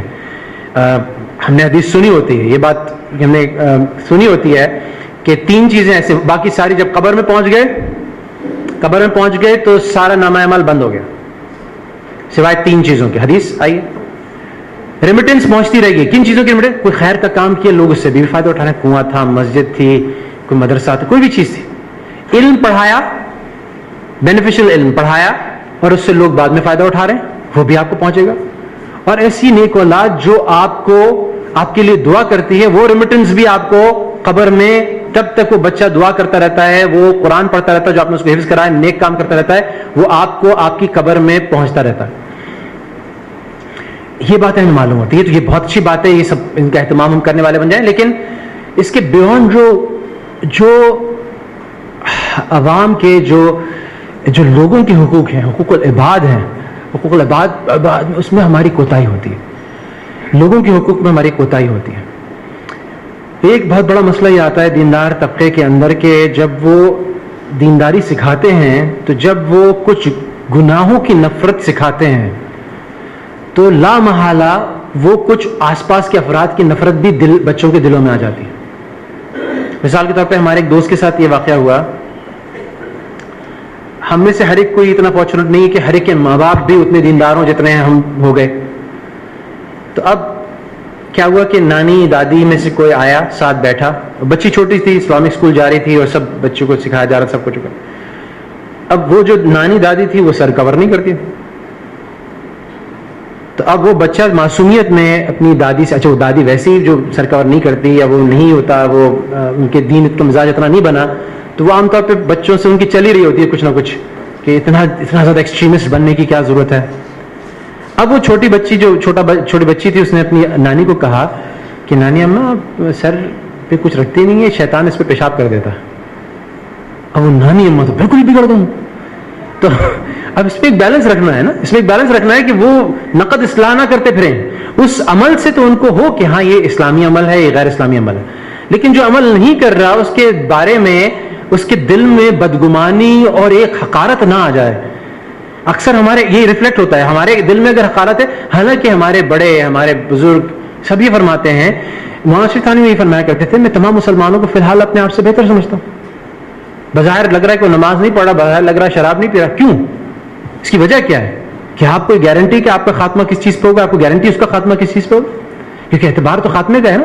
آپ نے کتنی نمازیں پڑھی, حدیث ہے نا نبی کریم صلی اللہ علیہ وسلم کہ ایک آدمی ہے, ہوتا ہے اہل جہنم میں سے, ساری زندگی اعمال کرتا ہے اہل جنت جیسے, اور پھر آخر میں وہ سلپ کر جاتا ہے, اور وائس ورسا. اس کی الٹ سٹوری بھی ہے, اور یہ کتنی مثالیں حدیث میں آتی ہیں. تو آج بھی ہمیں یہ جو بے دین لوگ, جو ہم سمجھتے ہیں بے دین لوگ ہیں کوٹ ان کوٹ, ہمیں نہیں پتا نا اس کی ظاہری چیزوں میں سے ہو سکتا ہے اللہ تعالیٰ اس کو نظر انداز کر دیں. کیوں؟ کیونکہ اس کے باطن میں کوئی چیز ایسی موجود ہے جس کی وجہ سے اللہ نے اس کو اتنا بڑی فضیلت دے دی. تو ہم کسی کے ظاہر پہ کوئی فتویٰ نہیں لگا سکتے. تو بچوں کو بھی سکھانا ہے. تو ہم یہ کوشش کرتے ہیں جیسے بچہ گھر میں آ کے کسی بچے کی شکایت کرے نام لے کے, تو فوراً اس کو بتانا کہ بچے تو غیبت ہے, یہ تو اس کا گوشت کا, یہ کیسے کر سکتے ہو؟ نہیں, اس کا نام, کوئی بات ہوئی ہے, ہاں تم نے شیئر کرنی, کسی بچے نے غلط بات کی, نام نہیں لینا اس بچے کا, تاکہ اس کو شروع سے پتہ چلے کہ غیبت جو ہے نا وہ اگر ہم خود کھلے عام کر رہے ہوں گے, خود کسی کی برائی کر رہے ہیں ہر وقت, تو ان کی مزاج میں آ جائے, وہ نکلے گی نہیں ساری زندگی. تو اس میں پھر ہمیں ان کو تنبیہ بھی کرنی, لیکن ہم تنبیہ کرنے کی پوزیشن میں اسی وقت ہوں گے جبکہ ہم خود اس سے اعتراض کر رہے ہوں گے. تو سب سے پہلا پوائنٹ تو اس پہ یہی آتا ہے کہ ہم اس پہ ہمیشہ سے خود سے اعتراض کریں, اپنے عمل سے لیڈ کریں. اور ایک آخری بات جو سب سے اہم ہے ان ساری باتوں میں, ایک بات سے پہلے میں کر دوں کہ جو اس میں چونکہ ہم نے کور کرنے کو کہا تھا کہ مار پیٹ, دیکھیں اگر بچے کی ہم نے ہر خواہش کو پورا کیا, اس کو ہر وقت پیمپر کیا, اگر ہر وقت اس کی ہر خواہش کو ییلڈ کیا, تو آخر میں اس کے مزاج میں بھی بگڑاؤ پیدا ہو جائے.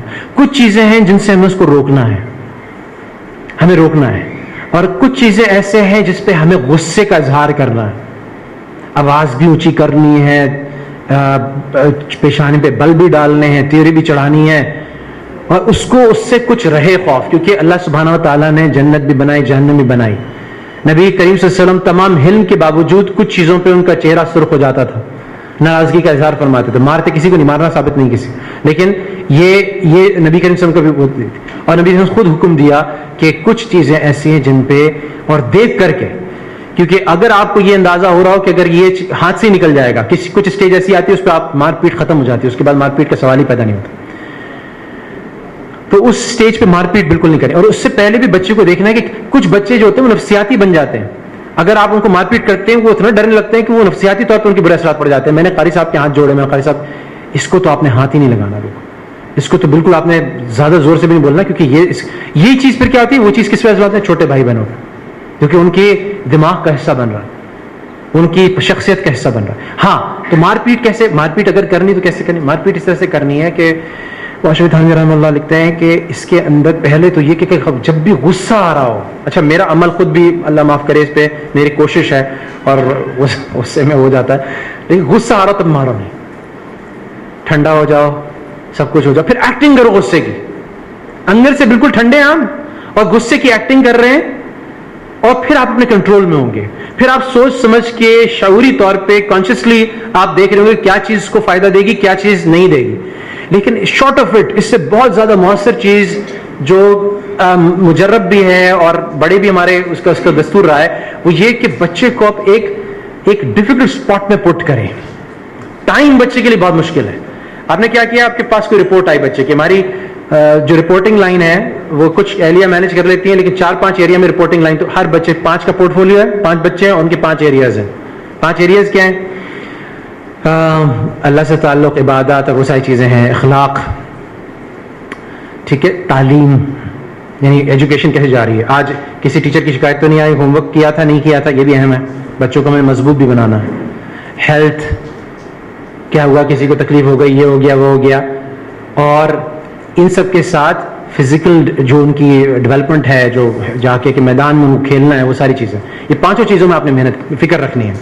یہ 5 چیزیں دین سے ثابت ہیں. آپ کے کھیل ثابت نہیں ہے تو کیوں نبی کریم صلی اللہ علیہ وسلم نے فرمایا کہ گھوڑ سواری کرو, اپنے بچوں کو سکھاؤ, کیوں فرمایا تیر اندازی اپنے بچوں کو, کیوں بتایا کہ سوئمنگ اپنے بچوں کو سکھاؤ, ان سب, اور کیوں نبی کریم خود بھی دوڑیں لگاتے تھے, اور دوڑیں بچوں کی آپس میں لگتی تھی, مسابقت ہوتی تھی, مقابلہ ہوتا تھا, اس میں نبی کریم خوش ہوتے تھے. تو یہ ساری چیزیں ہمارے دین کا حصہ ہے, اس کو دین سمجھ کے کریں گے, دنیا کا فائدہ ملے گا, آخرت کا فائدہ تو ہے ہی, بچوں کی جو تربیت ہو رہی. تو یہ 5 ایریاز میں آپ کو بچوں کو دیکھنا ہے, تعلیم کو بھی دیکھنا ہے, تربیت کو, اس کے اخلاق اور ایمان کو بھی دیکھنا ہے, اس کی ہیلتھ فزیکل سچویشن کو بھی دیکھنا ہے, یہ ساری چیزوں کو آپ کو ایک وقت میں دیکھنا ہے, اس کے آداب اور اخلاق کو بھی دیکھنا ہے. اب بچے کی رپورٹ آئی کسی ایریا میں ٹھیک ٹھاک گڑبڑ کی ہے, اس ٹھیک ٹھاک گڑبڑ کی ہے, اب آپ اس کو تھوڑا سا پلان کریں. ایک ہمارے بچے کا جو تھوڑا ٹین ایج اسٹیج میں جا رہا تھا, اس کا ایک ایشو آیا خاصا لمبا چوڑا. اب بیٹھ کے ہم میاں بیوی نے اس کو بہت فکر کی, ہم نے ایک کوشچنر بنایا. اس کوشچنر میں یہ تھا کہ کیا تمہیں کیسا لگتا ہے ہم کیسے ماں باپ, کیا چیز, ہمیں کہا چلو غلطی ہم کہتے ہیں, ہم شروع کرتے ہیں, شاید غلطی ہماری ہو, تو ہمیں بتاؤ کہ کیا تکلیف, کیا شکایت ہے تم کو ہم سے, ہم نے کیا کمی کی ہے. اب بات جہاں یہاں سے شروع کی, اس کا مائنڈ تو پھر فلپ ہو گیا. اس نے کہا مجھے یہ آپ لوگوں سے کہ آپ لوگ اس طرح سے ٹائم, وہ فلاں جگہ, یہ فلاں, اب کھل کے بات ہو گئی. ہم نے کہا اچھا, ہم بھی اپنی اصلاح کے لیے تیار ہیں, ہم یہ تو نہیں کہہ رہے کہ بھائی ساری غلطی تمہاری طرف سے, ہو سکتا ہے غلطی ہماری طرف سے, اور بہت بڑی غلطی ہے, میں آخر میں جا کے کور کروں گا انشاءاللہ کہ سب سے بڑی غلطی جو ہم سے ہوتی ہے, اور مجھ سے بھی ہوتی ہے, میری علیہ سے بھی ہوتی ہے.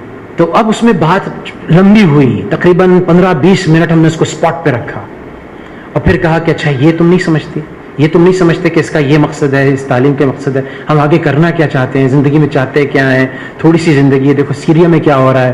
یہ بچوں کو بتانا بہت ضروری ہے, یہ بچوں کو بتانا بہت ضروری ہے کہ دیکھو سیرین بچے ہیں, ان کا کیا حال ہے. تم ان نعمتوں کی قدر کرو جن نعمتوں میں تم ہو, تمہیں اللہ نے کیا کیا دیا ہوا ہے, اور پھر تم کہتے ہو کہ مجھے آپ نے آج کمپیوٹر ٹائم نہیں دیا, آج آپ باہر لے کے نہیں گئے, آج کرکٹ کا ٹائم آپ نے نہیں دیا, آج آپ نے ہمیں کھیلنے نہیں دیا. تم ان کی شکایتیں کرتے ہو.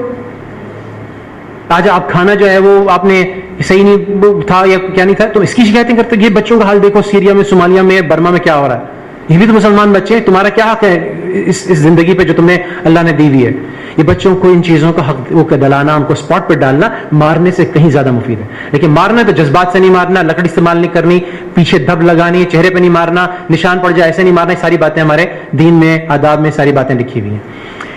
جو سب سے بڑی غلطی ہم کرتے ہیں, اور میں بھی کرتا ہوں اور ہم سارے شاید سارے اس میں مبتلا ہیں, وہ یہ کہ جب والدین, اور میں نے اس کا تو ڈائریکٹ ریلیشن شپ دیکھا ہے, جب بھی والدین بچوں کے سامنے ایک دوسرے سے لڑائی کرتے ہیں, جب بھی والدین تلخ کلامی کرتے ہیں ایک دوسرے کے ساتھ بچوں کے سامنے, چاہے ون سائیڈڈ ہو, چاہے دونوں طرف سے ورلڈ وار چل رہی ہو, چاہے ایک والد صاحب کر رہے ہوں, چاہے والدہ ابیوز کر رہی ہوں, کوئی بھی سچویشن ہو, جتنے خراب اثرات بچوں پہ اس چیز کے پڑتے ہیں. میں نے اپنی آنکھوں سے دیکھا, میں کہتا ہوں اپنی اہلیہ کو, اور وہ بھی بیچاری مجھے ہاتھ جوڑ کے کبھی کہتی کہ ذرا سا ہم نے آپس میں لڑائی کی اور وہ تھوڑی دیر میں بہن بھائی جو ہیں کسی بات پر ان کی بھی تلخ کلامی ضرور ہوئی, آپس میں ان کے تعلقات بھی فوراً تھوڑی دیر میں اسی دن 24 گھنٹے کے اندر اندر خراب ہو گئے, ان کے بھی اخلاق پہ فوراً برے اثرات پڑے.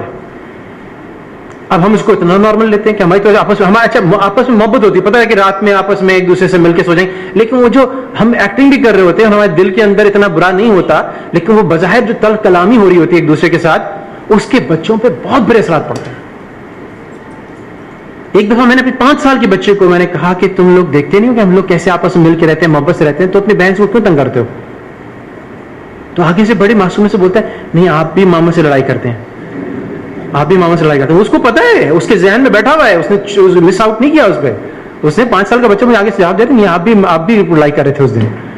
تو اب وہ ظاہر ہے کہ ان کی باتوں پہ نقوش جم رہے ہیں اور وہ پیدا ہو رہے ہیں. تو یہ ایک آخری گزارش یہ ہے, اور اس میں ایک واقعہ بھی ہے, اس میں میں بات ختم کرتا ہوں کہ بچہ اگر خدا نہ کرے, اول تو میں آپ کو بتا دوں کہ اگر آپ اچھی صحبت میں رکھیں گے, ایک امریکہ کی کیس اسٹڈی تھی ہماری, یہ بھی بہت عبرتناک ہے. میں کوئکلی اس کو ریپ اپ کرتا ہوں. مسیسپی اسلامک سینٹر میں ہماری کمیونٹی تھی, بڑی اچھی کمیونٹی تھی. تو بلاکسی ایک جگہ ہے جو بالکل سمجھے اس پہ ہے, سمندر پہ, مسیسپی میں. تو ایک صاحب آئے جو اوشیانوگرافی کے PhD تھے, اور انہوں نے آ کے مجھ سے اور دوسرے کچھ احباب جو مسجد کے احباب تھے ان سے ملاقات کی, اور ان سے کہا کہ میرا ایک بیٹا ہے, وہ مجھ سے باغی ہو گیا اور مجھ سے ملنے کو بھی تیار نہیں. اس گوری کے ساتھ اس نے شادی کر لی ہے اور انہوں نے بھی اس کو جکڑ لیا ہے, اور وہ اس سے ملنے نہیں دیتا ہے. اور اس کی والدہ کو رو کے برا حال ہے کہ اکلوتا بیٹا ہے, 2 بیٹیاں اور ہیں لیکن بیٹا اکلوتا ہے. تو اس کی والدہ جو نفسیاتی مریضہ بن جائے گی, اور اگر ہم کسی طرح سے آپ لوگ میری مدد نہیں کریں گے. ہم نے کہا ہم کیسے مدد کر سکتے ہیں آپ کی. انہوں نے کہا آپ اگر یہ کریں کہ عید آنے والی ہے, تو عید پر جو آپ کی اسلامک کمیونٹی, ہمارے وہ سارے رشتے دار وغیرہ جو ہوتے ہیں نا, وہ 160 170 190 لوگ ہوتے تھے, جو وہ کوئی ملیشیا سے ہے, کوئی سعودی عربیہ سے ہے, کوئی ٹرکی سے ہے, کوئی وہی ہماری خاندان ہوتا تھا امریکہ میں, وہی بھائی بہن ہوتے تھے, وہی خالہ ماموں ہوتے تھے, وہی سب. تو وہ ہم ساتھ مل کے عید مناتے تھے. تو جب اس نے کہا کہ آپ عید منائیں تو کسی بہانے سے اس کو انوائٹ کر لیں, اور یہاں سے ہم لوگ بھی پہنچ جائیں گے. تو جب وہ آمنا سامنا ہوگا تو شاید وہ ہم سے مل جائے اور ہمارے ساتھ مل جائے, اور رابطے بحال ہو جائیں, اور ہم آپس میں اچھی فیملی, ہیپی فیملی بن جائیں. تو یقین مانے ہم نے یہ سارا سیٹ اپ کیا, اور سیٹ اپ کرنے کے بعد جب وہ وقت آیا تو میری نگاہوں سے میں منظر بھول نہیں سکتا, وہ منظر میں اپنی نگاہوں سے بھول نہیں سکتا. جب والد صاحب نے, جب اس نے بیٹے نے دیکھا, اس کو سمجھ میں آیا کیا سازش ہوئی میرے خلاف, اور اس نے والد صاحب کو دیکھا, اور والد صاحب اس کو یوں کر کے گلا لگانے کی کوشش کریں, اور لٹرلی اس کو اپنے والد کو یوں پش کر رہا ہے. یہ میرے سامنے, آنکھوں کے سامنے, مسجد کے اندر کا سین, کہ نماز ختم ہوئی صبح کی, اور والد اس کو گلے لگانے کی کوشش کر رہا ہے, اور وہ بچہ اپنے والد کو یوں پش کر رہا ہے. اور اس کی تحقیق میں پتہ چلا کہ والد صاحب جو امریکہ چلے گئے, انہوں نے کبھی اس بات کی فکر ہی نہیں کی کہ بچے کا دین سے, دیندار لوگوں سے, مسجد سے کوئی رابطہ ہو, کوئی ربط ہو. اور اس کے برعکس سے کیس سٹڈی آئی کہ راولپنڈی سے ایک والدین جو اپنے بچے کو بھیجنا چاہ رہے تھے یہاں پہ، انہوں نے تحقیق کی کہ اسلامک سینٹر کدھر ہے، مسجد کدھر ہے، پھر ساتھ ان کے خالو کو شکاگو سے بھیجا کہ اس بچے، حالانکہ وہ بہت دیندار گھرانہ نہیں تھا، وہ بچہ کوئی بڑی داڑھی والا نہیں تھا، وہ اس نے ہاتھ پکڑا خالو نے اور ہمارے ہاتھ میں وہ ہاتھ دیا اور ان کا یہ آپ کا بچہ ہے اور اس کی ذمہ داری آپ کی ذمہ داری ہے.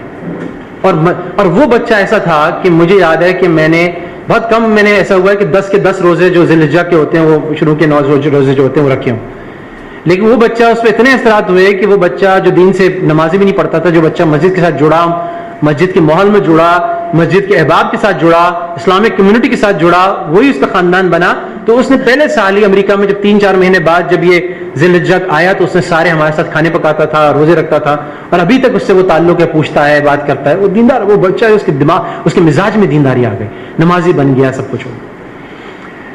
البتہ اگر ایسا ہو جائے، خدا نہ کرے، کہ کسی کا بچہ یوتھ میں جا کے، ٹین ایج میں جا کے بگڑ جائے، تو ایک چھوٹا سا اس کے لیے حسن البصری رحمہ اللہ کا واقعہ ہے، اس میں بات کو مطلقاً ختم کرتا ہوں. یاد رکھیے گا، اب سختی نہیں چلے گی، اب ڈنڈا نہیں چلے گا، ابھی بھی دوستی، منت، سماجت چلے گی. اور آخری وقت تک کی دعائیں میں آپ کو کچھ دے رہا ہوں. اس کے علاوہ جتنا آپ رو رو کے دعا کریں گے، باپ کی دعا ان چند دعاؤں میں سے ہے جس میں اور اللہ سبحانہ تعالیٰ کے درمیان کوئی آڑ نہیں، کوئی رکاوٹ نہیں ہے، وہ براہ راست اللہ کو پہنچتی. تو آپ کی دعا بس. میرے پاس ابھی کچھ عرصے پہلے ایک اور اس طرح کا کیس آیا. تو پہلی بات تو میں نے کو یہ کہ والد کی دعا جو ہے سب سے بڑی، سب سے زیادہ افیکٹو چیز ہے. اس کے بعد جو ہے اس کو لینا، اس کے ساتھ اچھا تعلق جتنا رکھ سکتے ہیں رکھیں. وہ نماز نہیں بھی پڑھ رہا، آپ نے تعلق اچھا رکھنا ہے.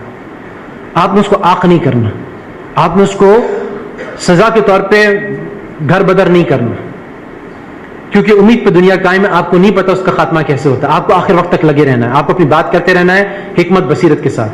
تو ایک حسن البصری رحمہ اللہ کی شاگردہ تھی، بیوہ ہو گئی. بیوہ ہونے کے بعد ان کا ایک لڑکا تھا. اس کی تربیت ظاہر انہوں نے کوشش کی ہوگی کچھ، لیکن اس کے باوجود وہ نوجوانی میں شاید صحبت کی وجہ سے، جس بھی وجہ سے، روایت میں تفصیل نہیں ہے، لیکن وہ لڑکا جو ہے آوارہ ہو جاتا ہے، وہ بری عادتیں اپنا لیتا ہے. کئی دفعہ وہ حسن البصری رحمہ اللہ کے پاس بھی اس لڑکے کو بھیجتی ہیں، لیکن اس پہ کوئی اثرات، کوئی اس پہ فرق نہیں پڑتا. تو اب اسی نوعمری میں کچھ عرصے بعد اس کو کوئی ایسی مہلک بیماری میں مبتلا ہوتا ہے کہ یہ بستر مرگ پہ لگ جاتا ہے، اس کی موت کا وقت قریب آ جاتا ہے. ظاہر دل نرم پڑ جاتا ہے. اب تو آوارگی کا کوئی سینس بھی نہیں بنتا. اگر کسی کو کینسر ہو جائے مثلا تو آوارگی کیا کرے گا بیچارہ بستر پہ لگ کے؟ کیمیو تھراپی چل رہی ہو تو کیا آوارگی کر سکتا ہے بیچارہ. تو اب اس کی والدہ جو تھی وہ اس نے کہا بیٹا کسی طرح سے بھی اگر تم موت کا وقت قریب آ گیا کسی طرح سے تم توبہ طائب ہو جاؤ کچھ. تو اس نے بھی کہا کہ ہاں والدہ میری ماں، اگر آپ مجھے ان کو حسن البصری کے پاس مجھے لے جائیں تو میں توبہ طائب ہو جاتا ہوں، میں ان سے کہتا ہوں، دعا کے لیے کہہ دیتا ہوں. تو والدہ نے کہا بیٹا میں تمہیں لے جانا تو مشکل ہے، میں کوشش کرتی ہوں اگر وہ آ جائیں. تو والدہ جو ہے وہ تقریباً ظہر کے آس پاس حسن البصری رحمہ اللہ کے پاس پہنچتی ہیں اور حسن البصری سے کہتی ہیں کہ اس طرح سے میرا بیٹا، وہی بیٹا. اچھا حسن البصری کو اس کا ٹریک ریکارڈ پتا ہے، کئی دفعہ آ چکا ہے، کئی دفعہ وہ جا چکے ہیں، کئی دفعہ نصیحت کر چکے ہیں، وہ پتا ہے ان کو یہ is a hard nut to crack, یہ نہیں ہونے والا، کہ اس کو فرق نہیں پڑنے والا. تو ایک حسن البصری بہرحال اللہ والے آدمی ہیں، وہ کھوجتے ہیں، لیکن ان کا کچھ مصروفیات ایسی ہیں، درس قرآن ہے اور اس کے بعد وہ ظہر کی نماز ہے، کچھ تھکاوٹ کا تقاضا ہے، تو وہ کچھ معذرت کر لیتے ہیں. تو یہ والدہ واپس آتی ہیں، اپنے بیٹے کو بتا دیں کہ بیٹا وہ تو آنے کے لیے وہ مصروف ہیں، وہ معذرت کر لی. تو اس بیٹے کے، اس بچے کے دل پہ ایک چوٹ لگتی ہے. وہ چوٹ لگتی ہے کہ اس وقت زمانے کا جو ولی ہے، اللہ والا ہے، وہ بھی اتنا میں غلیظ ہوں، اتنا میں ناکام ہوں، اتنا میں برا ہوں، اتنا میں قبیح ہوں کہ یہ جو وقت کا اتنا زبردست انسان ہے وہ میرے سے بستر مرگ پہ ملاقات کرنے کو تیار نہیں. اس پہ جو دل پہ چوٹ لگتی ہے، کہتی ہے ماں میں اتنا برا ہوں کہ مجھے آپ مسلمانوں کے قبرستان میں خدا کے لیے دفن نہ کرنا، ان کو اذیت ہوگی. تو اس کو سچائی سے اس کے دل میں یقین آ جاتا ہے کہ میں واقعی اتنا برا ہوں.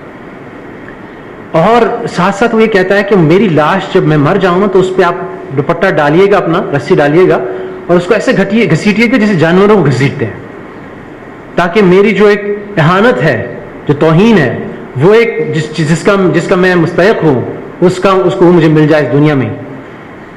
تو والدہ بیچاری روتی ہے, کیا کرتی, اس کا انتقال. اچھا اس کا انتقال نہیں ہوتا کہ جیسے اس کا انتقال ہوتا ہے ویسے دروازے پہ دستک ہوتی ہے اور حضرت حسن البصری اجازت چاہتے ہیں داخلے کی, اور وہ اندر داخل ہوتے ہیں اور کہتے ہیں کہ میں تھوڑی دیر قیلولے کے لیے لیٹا تو میں نے خواب میں دیکھا کہ حسن, اور مجھے ندا آئی, مجھے آواز آئی کہ حسن تم کیسے اللہ والے ہو کہ ایک اتنا بڑا اللہ والا اس کے انتقال کا, اس کی موت کا وقت ہے, وہ تمہیں بلاتا ہے اپنے پاس اور تم انکار کر دیتے ہو.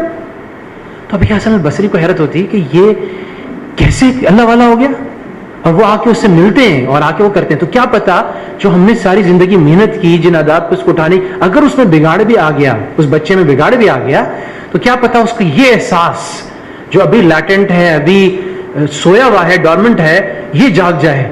اور یہ احساس آپ بھی جانتے ہیں, میں بھی جانتا ہوں, جنہوں میں کچھ دین کا علم ہے, کہ یہ جو ریپینٹنس کا احساس, جو ریگریٹ کا احساس ہے, جو یہ حسرت کا, اور جو یہ اپنی جو ایک اس کا احساس ہے کہ کیا میں نے کر دیا, جو توبہ کا احساس ہے, جو پشیمانی ندامت کا احساس ہے, یہ اللہ کے نزدیک کتنا زیادہ اہمیت کا حامل ہے. اور اس کے ذریعے, اس کے ساتھ جو توبہ کی جاتی ہے وہ کتنی سچی پکی توبہ ہوتی. تو اگر ایسے اسٹیج پر بھی ہیں ہمارے بچے, تو ہمیں ہرگز ان کے ساتھ تعلقات خراب نہیں کریں, ان کے ساتھ مستقل دعا کرنی, ان کا مستقل اکرام کرنا. یہ چند باتیں تھیں, باتیں اور بھی بہت ساری ہو سکتی ہیں, تو انشاءاللہ کسی وقت اور انشاءاللہ عرض کریں گے. جزاک اللہ خیر, وآخر دعوانا ان الحمدللہ رب العالمین. جزاکم اللہ.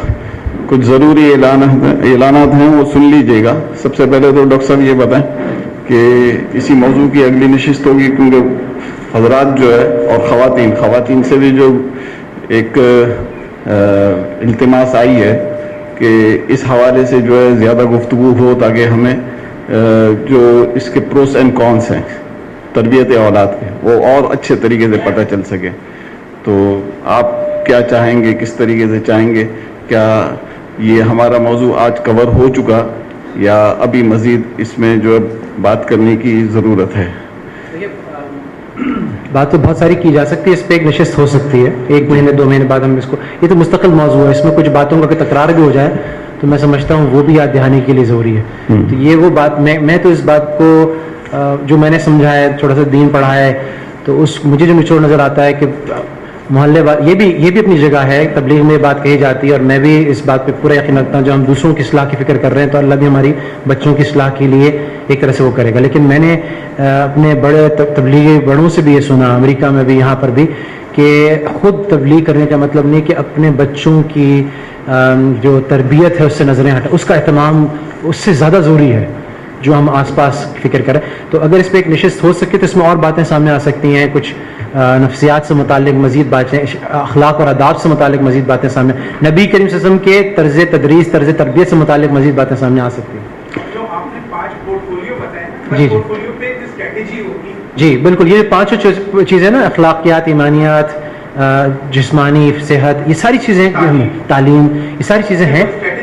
ان پہ ہر ایک پہ باقاعدہ الگ بھی, یعنی ضروری نہیں کہ میں کروں, لیکن ان پہ جو ماہرین ہیں, فزیکل کا ظاہر ہے کہ میرا ایک حد تک ہے, تو فزیکل کے لیے کیسے بچوں کی نشو نما ہونی چاہیے, اگر یہ فورم نہ ہو, لیکن یہ ضرورت ہے ہماری کہ ہم سمجھیں کہ بچہ اوور ویٹ ہے, انڈر ویٹ ہے, صحیح ہائٹ ہے, صحیح اس کو غذا کھلا رہے ہیں, صحیح وہ فزیکل وہ کر رہا ہے, یہ پتہ ہوں گی چیزیں تو پھر تو عمل میں آ سکتی ہیں. لیکن اس طرح کی نشستوں میں پتہ بھی نہ چلے تو پھر عمل میں آنا ہی ماں. ایجوکیشنسٹ ہیں جو لائف میں جو بیلنس چاہتے ہیں دین میں دنیا میں, تو دیندار زیادہ بن جائے یا دنیا دار کے دور, یہ ایک اور چیز ہے. یہ بہت امپورٹنٹ ٹاپک ہے. میں پھر بیٹھ کے الطاف بھائی کے ساتھ اس طرح سے اور ندیم بھائی کے ساتھ بھی تھوڑا سا وہ لے کر کے اس کو میں تھوڑا سا انپٹس لے کر کے کچھ ڈیزائن کرتا ہوں. تو 14 مئی کو اگلا درس آ رہا ہے, تو اس میں آپ کی اویلیبلٹی کنفرم کر دیں یا پبلک کو؟ ہاں 14 مئی ہو سکتا ہے. ابھی تو کچھ عمرے وغیرہ کا ارادہ تھا, اس سے آگے پیچھے, لیکن انشاءاللہ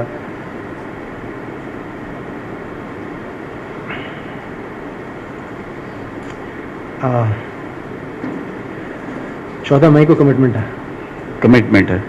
ٹھیک ہے, اس سے اگلا کر لیں. جی انشاءاللہ تعالی. تو پھر اس سے اگلا درس انشاءاللہ تعالی ڈاکٹر صاحب ہمارا آئے گا 20ویں شب کو, 20ویں شب کو یہاں ختم قرآن بھی ہوتا ہے. 20ویں شب سے مراد جو ہے رمضان المبارک کی 20ویں شب, اس کے فوراً بعد درس قرآن و حدیث بھی ہوتا ہے. تو اس میں آپ کی اویلیبلٹی ہو سکتی ہے؟ جی اس میں ہو سکتی ہے.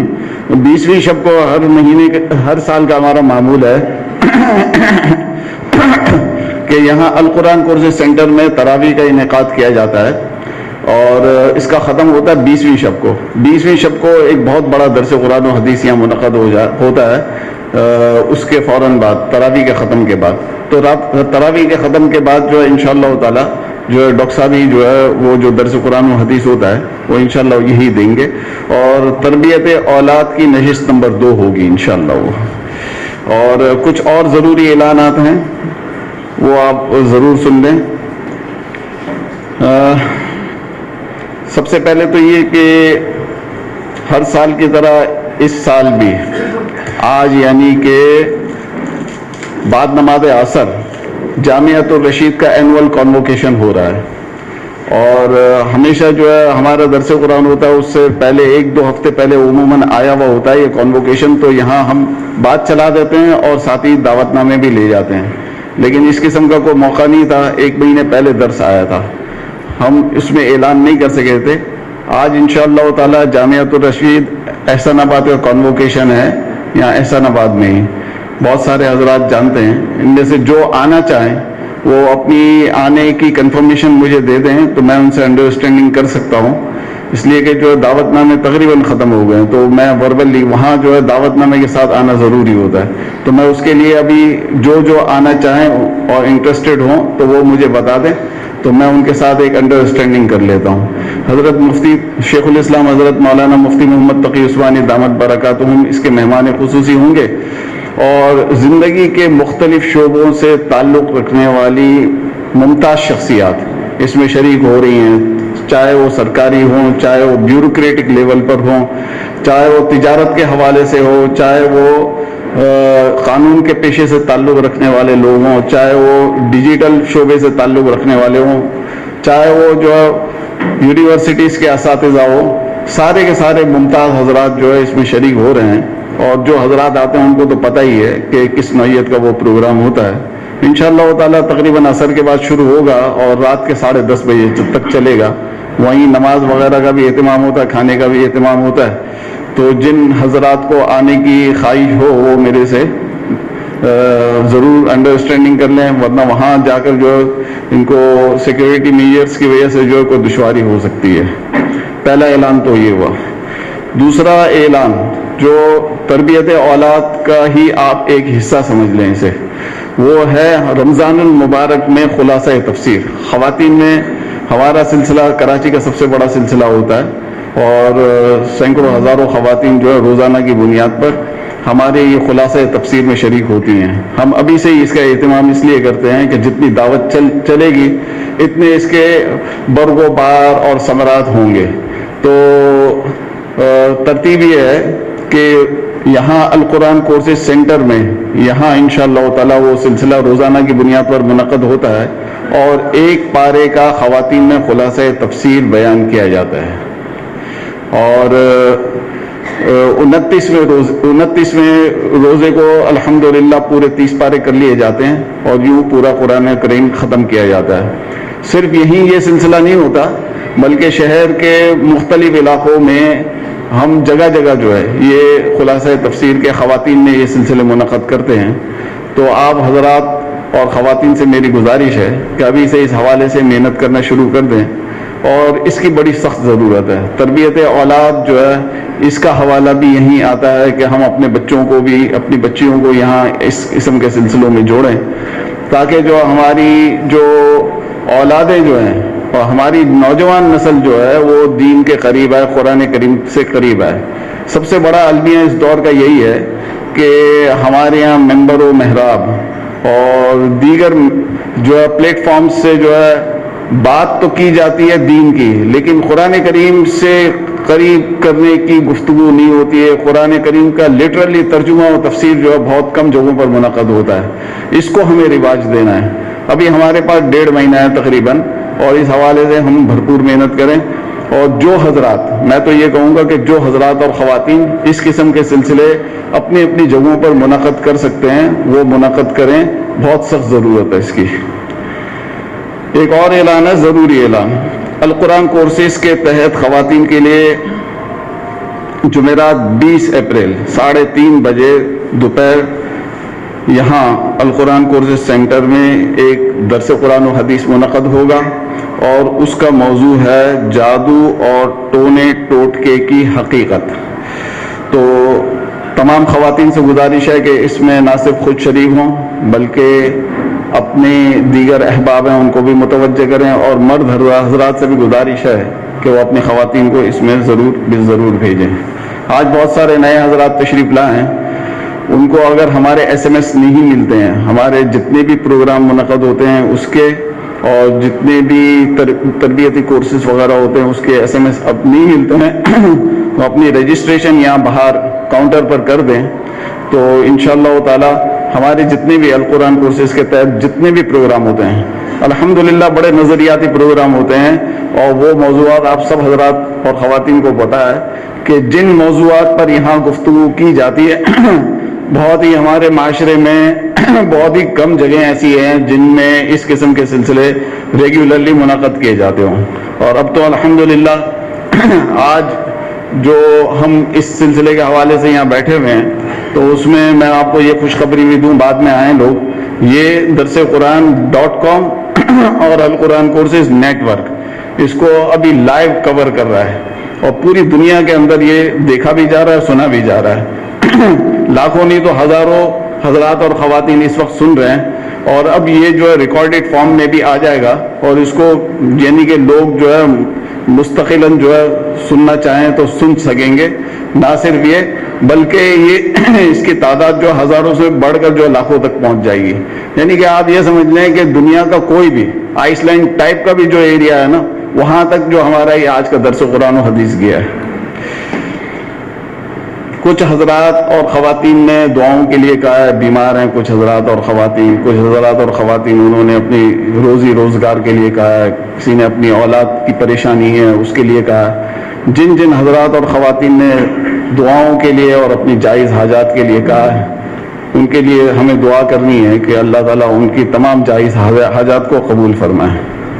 وہ زمانہ بھی آپ کو یاد ہوگا جب حضرت مولانا محمد اسلم شیخوپوری صاحب رحمۃ اللہ علیہ شہید یہاں تشریف لایا کرتے تھے، درس قرآن و حدیث منعقد ہوا کرتا تھا، اور ایسی کیفیت تھی کہ ہم تو تصور بھی نہیں کر سکتے تھے کہ ہم یہاں اندر یہ اس 4 دیواری کے اندر درس قرآن و حدیث کریں، اتنا مجمع ہوا کرتا تھا۔ ہمیں یہاں بٹھانا پڑتا تھا خواتین کو، اور ہمارا درس قرآن و حدیث منعقد ہوتا تھا یہاں باہر شامیانوں میں، اور شامیانے میں کوئی 2-4 نہیں لگتے تھے، پورے 10 شامیانے میں لگواتا تھا، اور اس میں بھی بعض اوقات ایسی کیفیت ہوتی تھی کہ وہ بھی بھر جاتے تھے، ان میں بھی جگہ نہیں ہوتی تھی۔ اور مولانا کے معرکۃ الآراء دروس جو تھے وہ اپنی مثال آپ ہوا کرتے تھے، اتنے فکری نوعیت کی گفتگو ہوا کرتی تھی حضرت کی، اور قرآن اور حدیث سے اتنے ٹچ ہو کر گفتگو کرتے تھے۔ قرآن پر تو وہ ایک اتھارٹی تھے نا، اتنے ٹچ ہو کر گفتگو کیا کرتے تھے کہ لوگ جو ہے واقعی جو ہے وہ ایک جو ہے نا ایک روح ملا کرتی تھی قرآن کریم کی یہاں سے جب جاتے تھے۔ تو میں یہ والی بات اس لیے کہہ رہا ہوں کہ ہمارے مولانا اشفاق احمد صاحب ہیں، انہوں نے اس حوالے سے بڑی فکر کی۔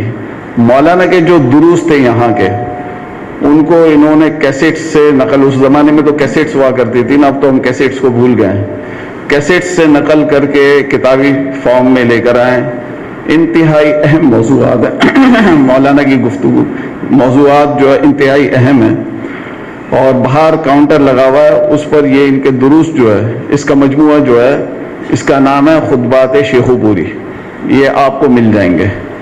اور مولانا جو ہے درس قرآن و حدیث دیا کرتے تھے مدنی مسجد نارتھ ناظم آباد میں خود شریک ہوا کرتا تھا، بہت بڑا اجتماع ہوا کرتا تھا، ہفتے میں ایک بار مولانا تقریباً 2 سے 3 رکوع کور کیا کرتے تھے اس میں۔ لیکن یہ ہے کہ وہ بالمشافہ، صحیح معنوں میں آپ یہ سمجھ لیں کہ ترجمہ و تفسیر ہوا کرتا تھا، اور موجودہ دور کے جو مسائل اور مشکلات ہیں ان کو بھی مولانا ان پر بھی سیر حاصل بحث کیا کرتے تھے۔ تو یہ والی کاوش بھی جو ہے مولانا اشفاق احمد صاحب نے کی ہے، اس کو تقاریر کو انہوں نے منتقل کیا ہے کتابی صورت میں، آسان درس قرآن کے نام سے۔ اور یہ میرے ہاتھ میں ایک تو عامہ پارے کی تفسیر ہے، اور دوسری تفسیر ہے سورہ فاتحہ اور سورہ بقرہ مکمل۔ تو یہ باہر انہوں نے کاؤنٹر لگایا ہے، اور یہاں سے آپ کو ان تینوں تالیفات کی جو کاپیز مل جائیں گی۔ آپ حضرات اور خواتین سے گزارش ہے کہ وہ باہر جب دعا کے بعد نکلیں تو وہ لیتے جائیں۔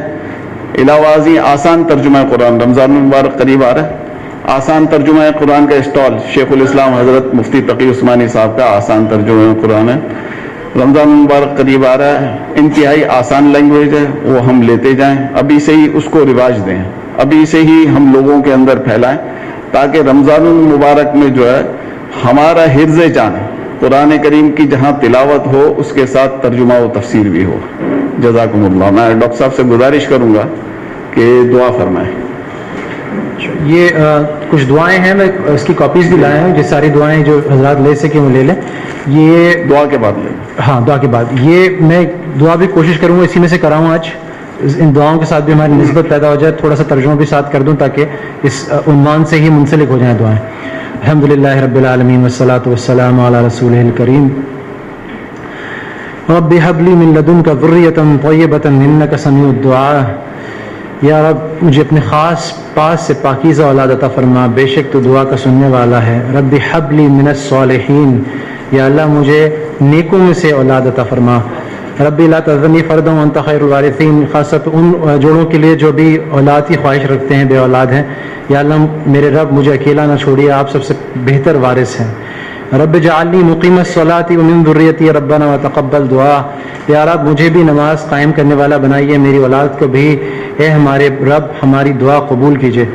ربنا وجعلنا مسلمین لک ومن ذریتنا امۃ مسلمۃ لک وارنا مناسکنا وتب علینا انک انت التواب الرحیم۔ حضرت ابراہیم علیہ السلام کی دعا ہے، اے ہمارے پروردگار ہم دونوں کو اپنا مکمل تابعدار بنا لے، اور ہماری نسل میں سے ایسی امت پیدا کر جو تیری پوری تابعدار ہو، اور ہم کو ہماری عبادتوں کے طریقے سکھا دے، ہماری توبہ کو قبول فرما لے، بے شک صرف تو ہی ہے جو معاف کرنے والا ہے اور رحم کرنے والا ہے۔ ربی اوزعنی ان اشکر نعمتک التی انعمت علی، یا رب مجھے توفیق دیجیے کہ میں آپ کی اس نعمت کا شکر ادا کروں جو آپ نے مجھے اور میرے ماں باپ کو عطا فرمائی، علی وعلی والدی، وان اعمل صالحا ترضاہ واصلح لی فی ذریتی۔ یہ بہت اہم دعا ہے، اگر یہ ویسے بھی ہم چلتے پھرتے پڑھتے رہیں، اصلح لی فی ذریتی، اس سے مراد یہ ہے کہ اللہ میری اولاد کو صلاحیت دے، اس کی اصلاح کر۔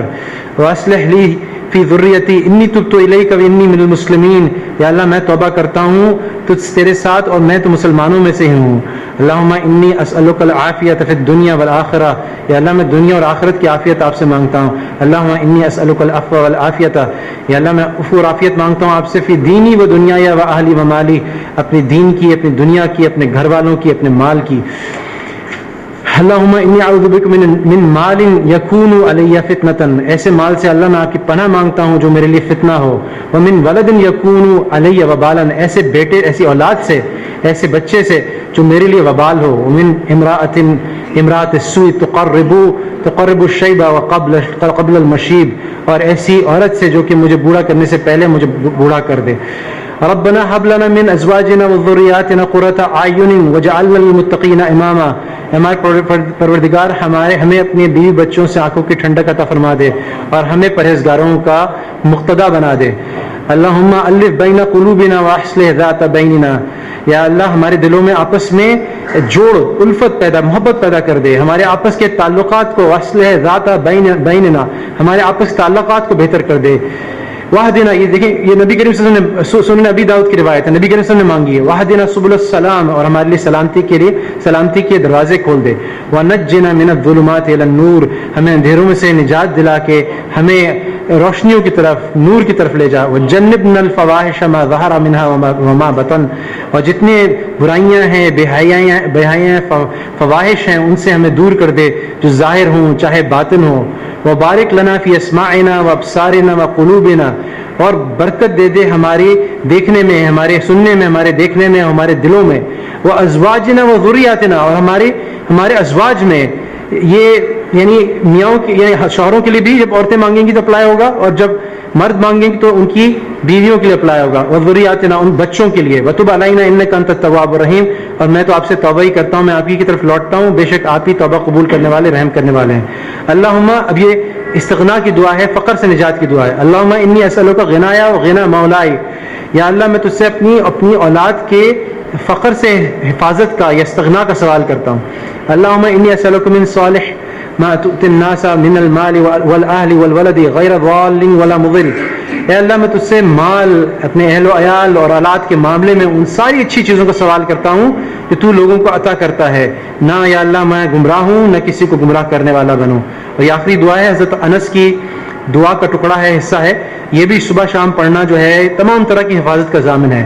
بسم اللہ علی نفسی و دینی، بسم اللہ، میں اللہ کے نام سے اپنی صبح شام کرتا ہوں اپنی جان اور اپنے دین کی حفاظت سلامتی پر. بسم اللہ علی اہلی و مالی و ولدی، اور اسی طرح سے اللہ کے نام کے ساتھ صبح شام کرتا ہوں کس کی حفاظت کے لیے؟ اپنے اہل و عیال کی، اپنے مال اور اپنے اولاد کے لیے.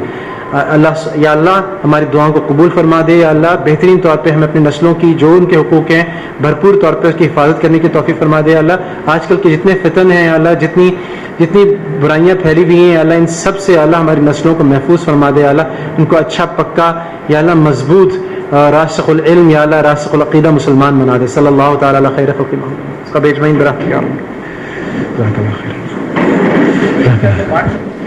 حضرت بالکل آپ بانٹ سکتے ہیں، اسی لیے جی بالکل میں تو اس لیے لایا تھا، لیکن وہ اتنے سارے ہوں گے. السلام علیکم.